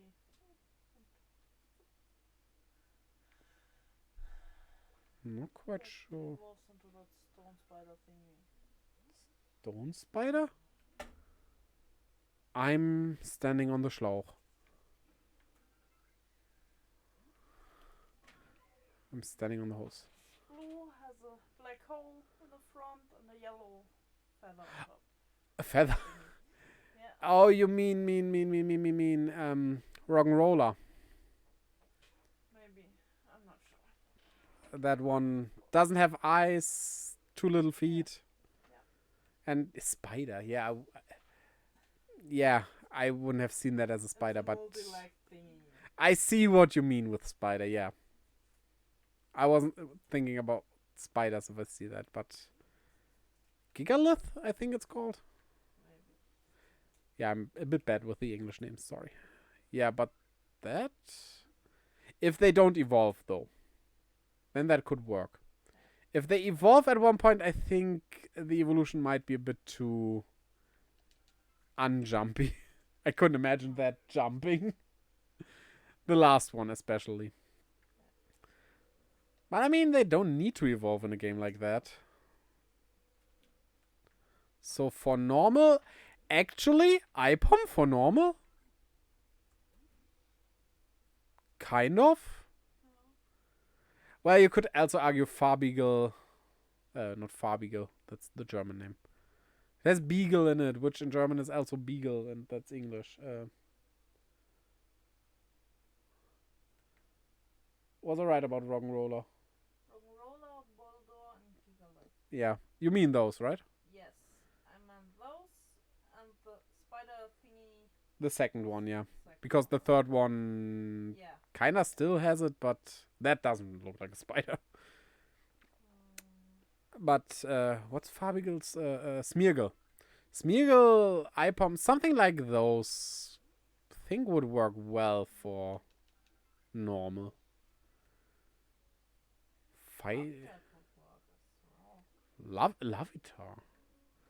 Doesn't look as jump for rock, you mean? Shield or something, yeah. Yeah, I could see that. Maybe it can't jump that high, but that would be also something. Tyrant. Yeah, the fossils. Okay, yeah. I mean, I think they shouldn't be rock types, but... Roller. Hisuian Growlithe? Okay, yeah. But I'd say Rockruff would be the better choice then. Especially lore-wise, the Hisuian mons are a bit... complicated, I should say. I don't think we will ever see them again, to be honest. I think they are for this game and this game only. Maybe we'll see them if they do another Legends game and you can get them through space-time distortion if those are back. I could see that, but in a regular game, I doubt we see the Hisuian forms. Maybe as special distributions. But other than that, yeah. Yeah, but I think rock type is the hardest. I mean, ground type, what do we have for ground types? I mean, ground types and jumping kind of... Cubone, yeah, that would also Sandshrew, be... maybe. What? Sandshrew, maybe. Sandshrew. Cubone with a stick would also be a good attacking move in that case. Drillbur is the monument. Oh yeah, I was talking about Drillbur. Right, we had ground type already. Yeah. I mean, Dragon gives you a lot of options. Probably not Dratini, but... What? Golett. Golett, yeah. Wooper? I would count that more as a water type if we go. That's also a good idea. If a Pokemon game ever does only monotypes, which dual types would be which monotype? Wooper is one of the hard ones because that's really 50-50 water ground.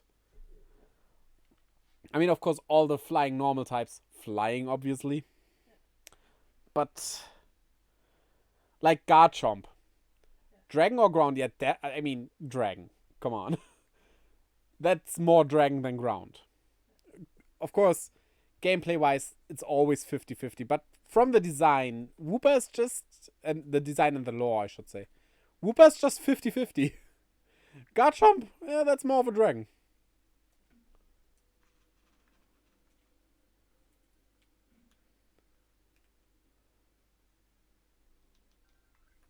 But yeah. Eevee would be a good normal type and probably the most likely choice they do. Even though I like the idea with IPOM or Smeargle or something like that. Ditto just sliding along. Ditto will be the last boss and can just transform into you. That actually would not be that bad of an idea. The evil Ditto. Like in the movie. No, the Ditto in the movie wasn't evil. That was straight out creepy AF. That was beyond evil.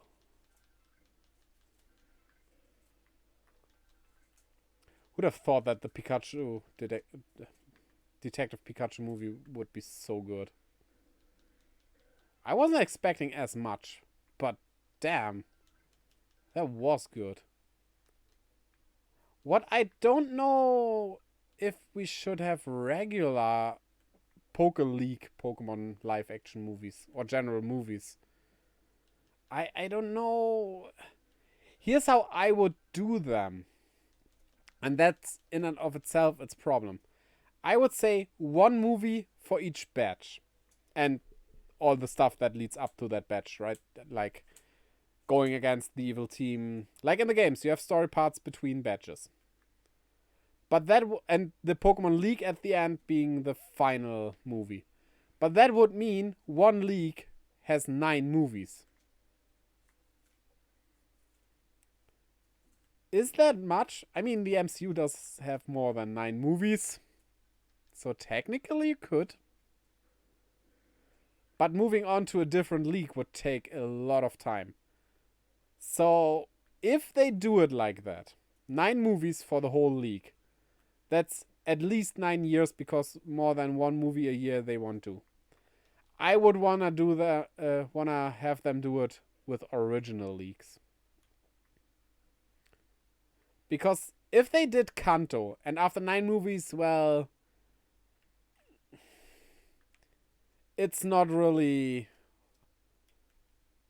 good anymore and they need to stop. Then they have only done Kanto and nothing else, which would be, I don't know. I wouldn't like that. Even worse, let's say after the 3rd league, after Hoenn, yeah, it's not working out anymore. That's even worse because you have 3 leagues done and others you didn't. If that happens with an original league, though, that's a fine stopping point. Right? Then it doesn't matter because you don't miss out on any other league that you know already. Thing is, should there be new Pokemon in new region as well as new starters and stuff? Because a new region with a new league should have new starters, but having those starters only in a movie and not in a game kind of not good, right? But I also have an idea about that. Make it like an invitational league where only specific trainers are invited to that already have beaten a league maybe or something like that. Make them original characters though. Don't do live action game characters or stuff like that. That would be strange. No, original characters that have beaten a league or somehow became known Pokemon trainers. And they are invited there, but they are not allowed to bring any Pokemon and basically have to start from scratch. Then it wouldn't be as bad that you don't have new starters. The starters could be other Pokemon. It's hard to pick out other Pokemon as starters because I would want to have Pokemon. If you choose Pokemon that are not starters as starters, I would still want to have the grass, fire, water type trio because, right? That just makes sense. And each of them should have 3 evolutions. And there we have a problem. Because there are only 3 non-starter evolution lines of only 2 non-starter evolution lines of fire types that have 3 evolutions, which are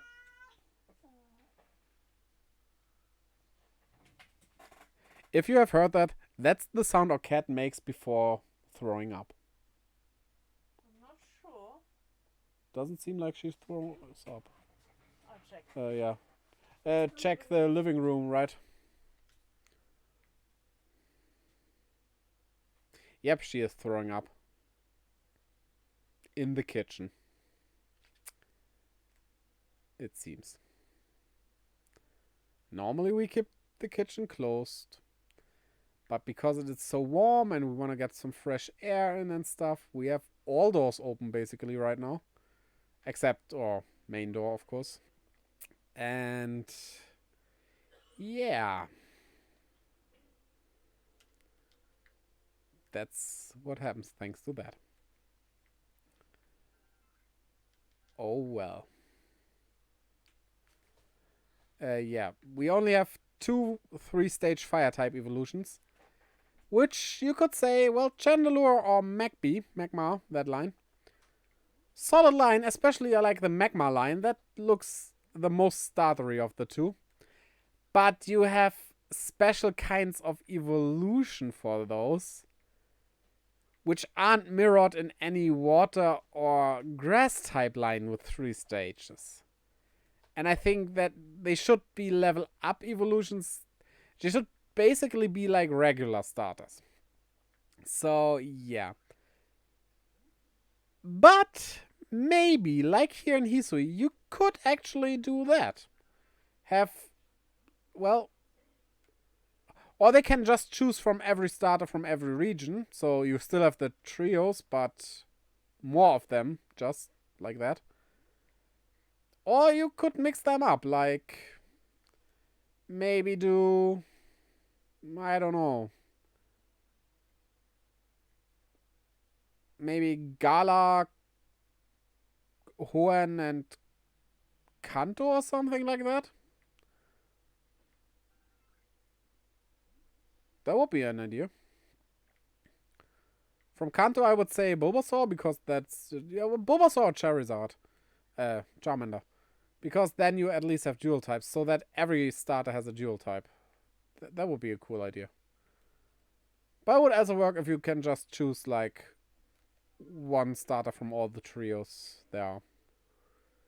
Could make it work like that. But yeah, and they have to use these basic Pokemon, which aren't trained yet. So they have to train from... Of course, they have their knowledge, but that knowledge, and that's the genius of it, actually helps out to quicken up the events of the movie. Because if you have the knowledgeable trainers, they don't have to learn as much about the training stuff, and that leads to the Pokemon evolving quicker, them being able to catch Pokemon more easily, stuff like that. Which then helps with the pacing of the movies, as you, in like 2 hours, have to go up through story and a gym battle and stuff like that. So yeah, that would be helpful. So I think that idea could work. And they also have to catch a new team and stuff like that. Yeah. Maybe even do it so you have a male and female main character. Make it a double battle league. And then you can even add more gyms to it. Like, instead of 8 gyms, you have 16 gyms, but each gym has 2 types. And of course, all double battle. That would also be a great idea. And giving us more exciting battles on top of that. And a bit more... The problem is, if you only have one trainer, like in the game, he doesn't have anyone to talk to. Except people that he meets, but, like, he doesn't share his adventure with someone. That's why most movies don't focus on a single main character, but there's a group. Even if there's a main character that's all about, he has a group around him. Because it's just more interesting seeing people interact than just having one person be there and either talking to himself all the time, strange, or not talking at all most of the time, because why would you talk if you're alone? Especially while catching Pokemon and stuff. And that would make the movie very boring, so the double battle idea might actually be pretty good. So, yeah. That's how you could make that work out.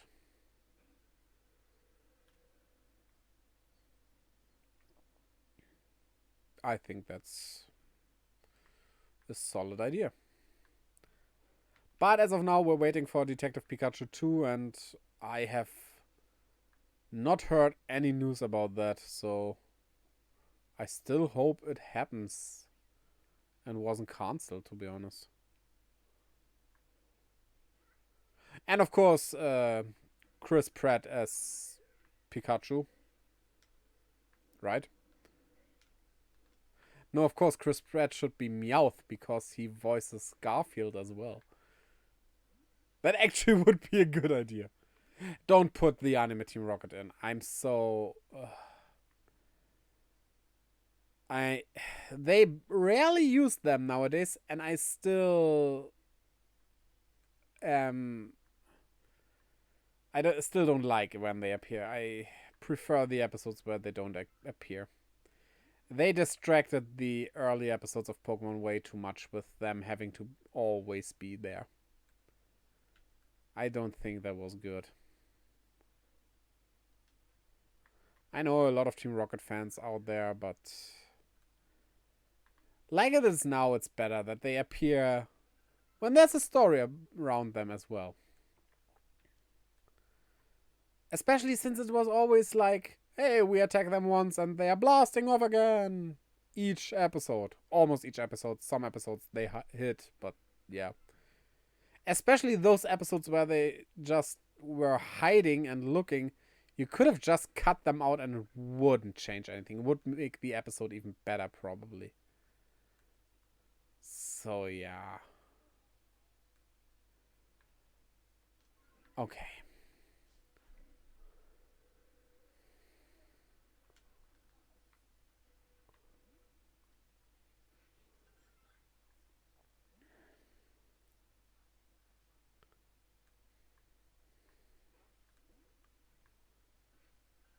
That's how I would do Pokemon movies. Live action movies. Well, you could use the idea for non-live action movies as well, but I think there's a place for live action movies.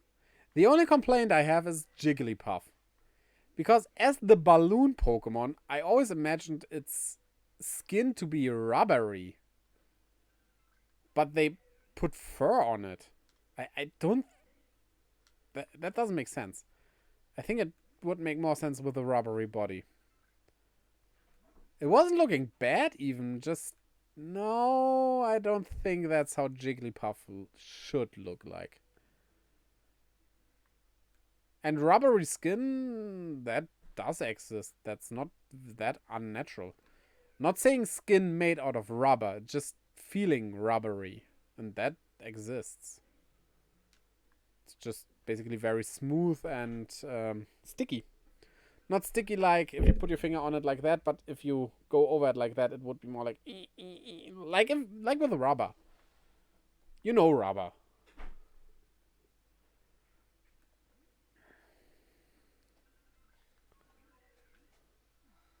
What? More. Oh no.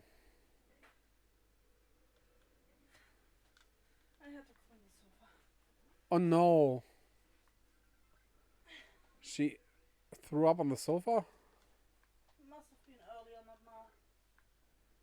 This time it was in front of the bookcase. With pieces or without pieces? The sofa with. Okay. Okay, Cats and throwing up.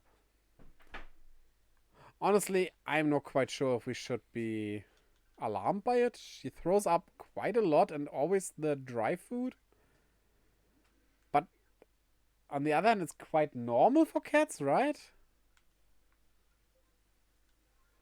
losing a lot of hair again. Yeah, that's as well. It's getting extremely warm. She loses a lot of hair. We did find specific dry food that's good for the hair, which that actually helps a lot. She throws up a lot less since we bought that. That was a good choice. It's one of the more pricey foods, but sometimes the pricey stuff is actually better. Honestly, though, I don't like it if people always say the cheap stuff is just as good as the pricey stuff.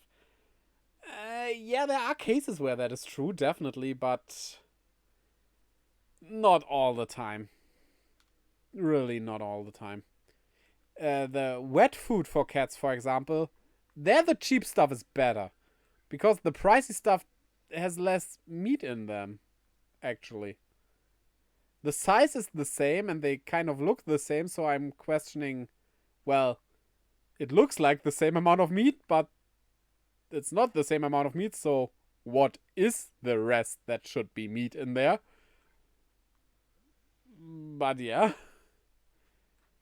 But the cheap's better. But like cola, for example, the cheap cola tastes awful. It's way too sweet, and I know cola sweet. Cola isn't that sweet if you ask me. I think like Fanta orange juice stuff, sparkling orange juice stuff is way more sweeter.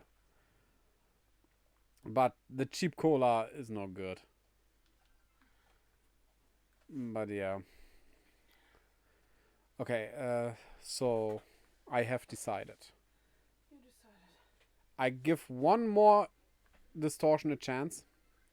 Okay. If we can't get it, we just evolve an Eevee into a Glaceon. And then we call it a day. Literally, because in 10 minutes, the day here is over. And then we're probably gonna eat something, right? I am hungry. I mean, if we both were hungry, that would be confusing with our names. So, which part of the couch did it? Mine. Of course, one of the places where we sit. Guess we have to move over then. I would move closer to you, but that would mean I would need to move on the bath spot. Or ex-bath spot.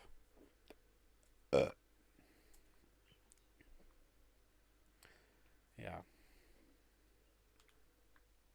You got my idea about the Pokemon movies? Making a double battle and stuff so that you can have a team that travels together of two people to make the pacing better and having two people being able to interact even when catching wild Pokemon and stuff. I think that's a cool idea. Yeah. But, yeah, news about Detective Pikachu 2. Have you ever... Neither the game nor the movie really had anything in like a year or something? Even longer, maybe? You haven't heard anything, right? I mean, if you have heard anything, I would probably too. When it comes to games and stuff like that, I'm a bit more informed. Yeah, and you would tell me. And I'm generally more informed about that stuff than you.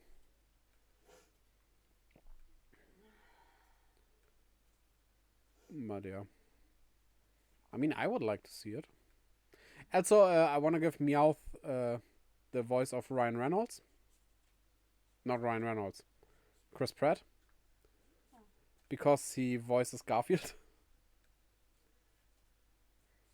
That would be a nice Easter egg. Not a talking Meowth, of course. But basically, Chris Pratt only going like, Meowth. That's all he needs to do. Also, I'm kind of worried a bit that about his statement that this will be about the Mario movie. This will be a Mario like you've never seen before. I don't know what I think about that, to be honest. I think Mario's good the way he is, but I also think in a movie you need to change up stuff a bit to make it work, so... Right? I think it will be at least entertaining, even if it will be bad.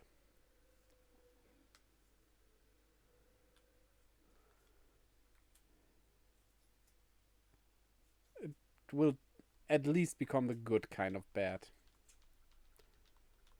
Generating a ton of memes, very likely. It has already. I mean, Chris Pratt as Mario. Seth Rogen as Donkey Kong. Come on. The banana junkie voice acted by the Slim Green banana junkie.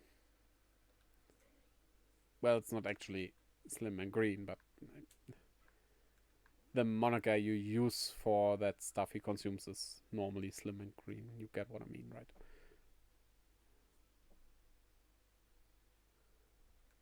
But yeah.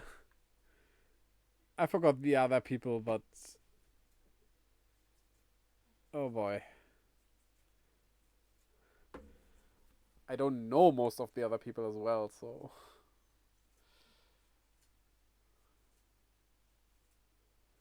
But that will be wild. I wonder which voice actors they will have in German.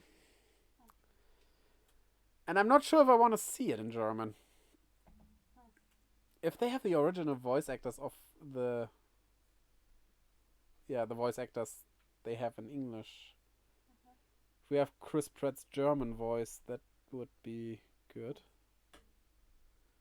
Seth Rogen. Oh, I can't imagine Seth Rogen's German voice as Donkey Kong, though. His English, yeah. And they're not even that different, to be honest. It's just the German voice is a bit more higher, and it is the same voice color, but a bit higher, and I think that higher is the problem for Donkey Kong. It's the slightly scratchy voice he has, like in English and stuff, but a bit higher. And I think that wouldn't work out. But we'll see. Maybe they use some people of fame as well in German. Like, imagine Mario. Oh yeah, I want that now. Mario being voice acted by Julian Bam, who is the German voice actor for Sonic. Mario and Sonic with the same voice actor. And he could pull that off. I'm sure of it. Right? But wouldn't that be hilarious? I don't even know. Oh, wait. The Sonic's English voice actor is Ben Schwartz. I don't know. I do know that.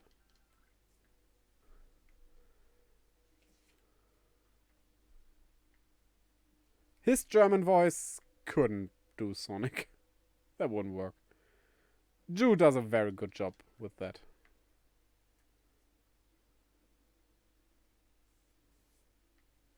It's a YouTuber, by the way. And I know it's kind of hated, YouTuber doing voice acting, but he has gone through the normal procedure. He wasn't asked, or maybe he was asked to audition, but that's happening in professional voice acting as well. People get asked to audition. That doesn't mean they get the job, but sometimes they have someone in mind and see if they work out. And that goes for professional voice actors as well. Yeah, but he had to go through the process of auditioning and stuff, so it wasn't gifted to him. That's a very high misconception. Most of the times, if YouTubers or big voice actors get a role, they still need to audition. They don't just, hey, want that role? And they say yes, and then they have that role. That's really not how that works. We're not in Japan, where... Yeah, sadly, in Japan, that is how that works. Your voice fits perfectly, but you're not a well-known voice actress, so you won't get the character. You get some side character. That is actually what happens with Japanese voice acting, and that is sad. New voice actors over there barely get a chance. I mean, they get a chance as in they can establish themselves through smaller roles, which sounds good, but I think it would make sense if the voice fits good and they do a good job. Does it matter if they are known? Not really, right? And also, and that makes me very sad, they are more prone to get well known if they look good. You know, voice actors who you don't see. But they want to put them on a stage so that fans can see them. Which I kind of guess that it's cool seeing them, but you don't need to look good. You're a voice actor, right? But yeah, I mean, look that stuff up. It's sad that the what's the name for it? The industry works like that. It's really... We just got a Glacium, by the way. Gonna wait for this to end, and then we go and save. And the next time, story time. I plan to do a lot more story today, but I didn't think that Glacium would take so much time out of us. Yeah. Also, if you're interested in bad industries, also look up the Japanese idol industry, but be sure to have a bucket beside you because you will throw up reading or listening, depending on how you consume it, at how that industry works, because it is disgusting. It's really disgusting. Basically, idols aren't allowed to have a private life because they aren't pure anymore if they have a boyfriend and stuff like that. I mean, you can have a private life without a boyfriend, of course, but that's the tip of the iceberg. There was one case where she had a boyfriend, did so in secrecy because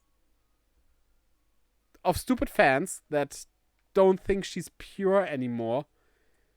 And to apologize, she had to shave her head. Because she had a boyfriend. Something that is a good thing. She had someone that she loved and was loved back. But fans don't think it's pure anymore. And the idol belongs to the fans, not to anyone else. That's how they work. The fans are bad. And the industry doesn't do anything about that stupid stuff. And there's a video of her crying while shaving her head, apologizing. She has broken up with her boyfriend because she wanted to stay as an idol. That's just disgusting, right? Gaijin Gumba has a video on that. It's a pretty old video on that, but that's so not okay. I mean, let idols have a private life. They can have a boyfriend and still... They are, in the end, people who sing. And you are a fan standing there saying, yay, I like your singing. You're not gonna have sex with them, so... But, yeah, in the opinion of the fans, they aren't allowed to have sex because they are not pure anymore if they have, which is such a backwards thinking thing. And yeah, I'm criticizing those fans as well. And basically, the anime picture of that overweight fan, not shaved very well, not looking like he washes himself at least once a week, with those light thingies that you bend so they light up in the back, and glow sticks, thank you, stuff like that. That guy exists in Japan. That is not an overstated image. Those exist. And they are, ooh. Don't be a fan like that. Okay. Well, you ready to search for someone to save? Save. Let's save them. Is someone in trouble? We need to save them. Raid, I mean. Wait, I'm not saving them, I'm raiding them. That sounds like I'm the bad guy here and they need to be saved from me. And depending on who it is, I like to raid them. They deserve that. In the good way, of course. Okay. So, and while she looks up, you check out... Oh, only YouTube today. The rest in the chat is there. I need to do everything individually, right? Whoops. Press the button there. Doesn't matter. Oh, you did it. Yeah, okay.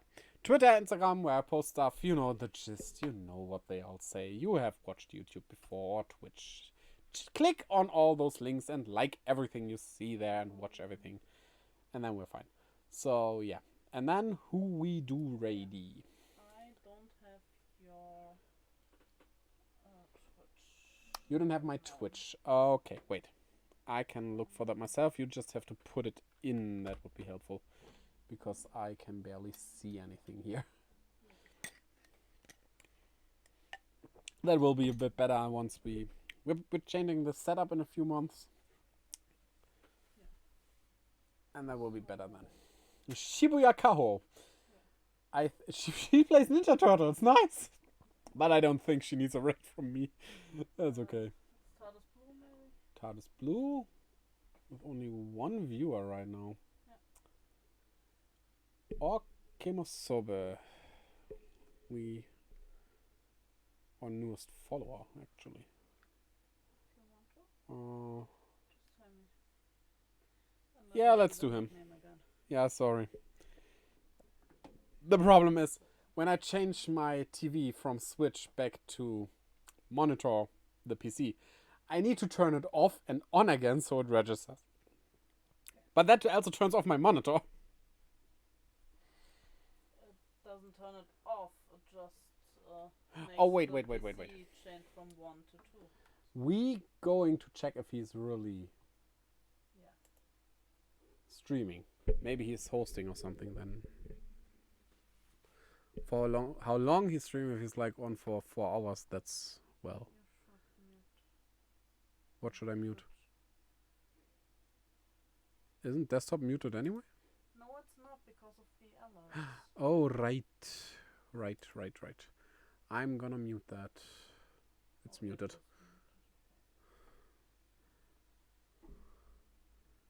It's so strange. I can't really do much about it, but that I see the text in German putting me off. I don't really consume German Twitch. He doesn't host. Is on for 3 hours already. Then maybe TARDIS.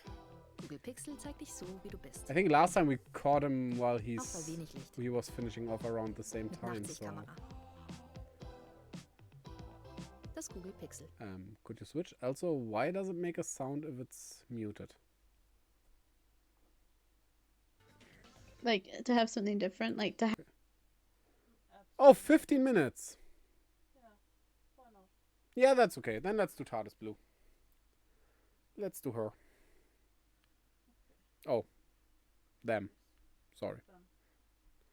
Wait. I'm confused by this. Asexual means them, right? No.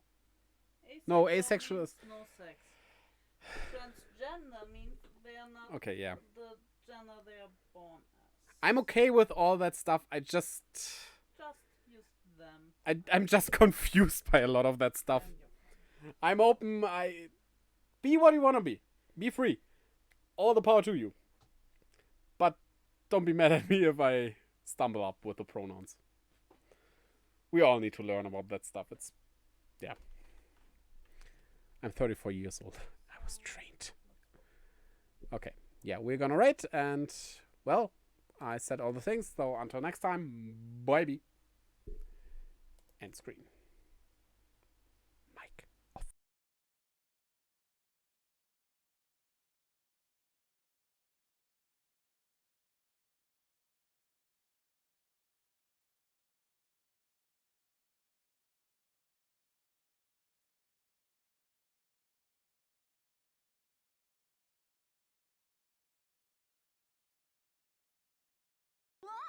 Isn't that just so fucking tragic?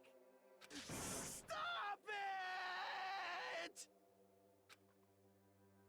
It was all a mistake. Was this really just a mistake? Was it a mistake to think we'd go home alive all along? What about the killings in the class trials? Was this just a meaningless killing game where the ultimate despairs killed each other off? Welcome on in, Reef. I hope you had a good stream. And welcome on in, Raiders. My name's TARDIS. I stream a lot like variety games. Currently, I'm finishing off Danganronpa 2. I hope you did have a good stream. That is the wrong button.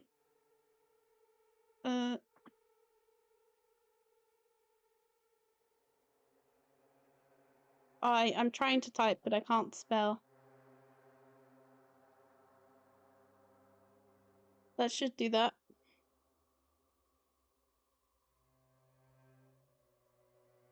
Let's go.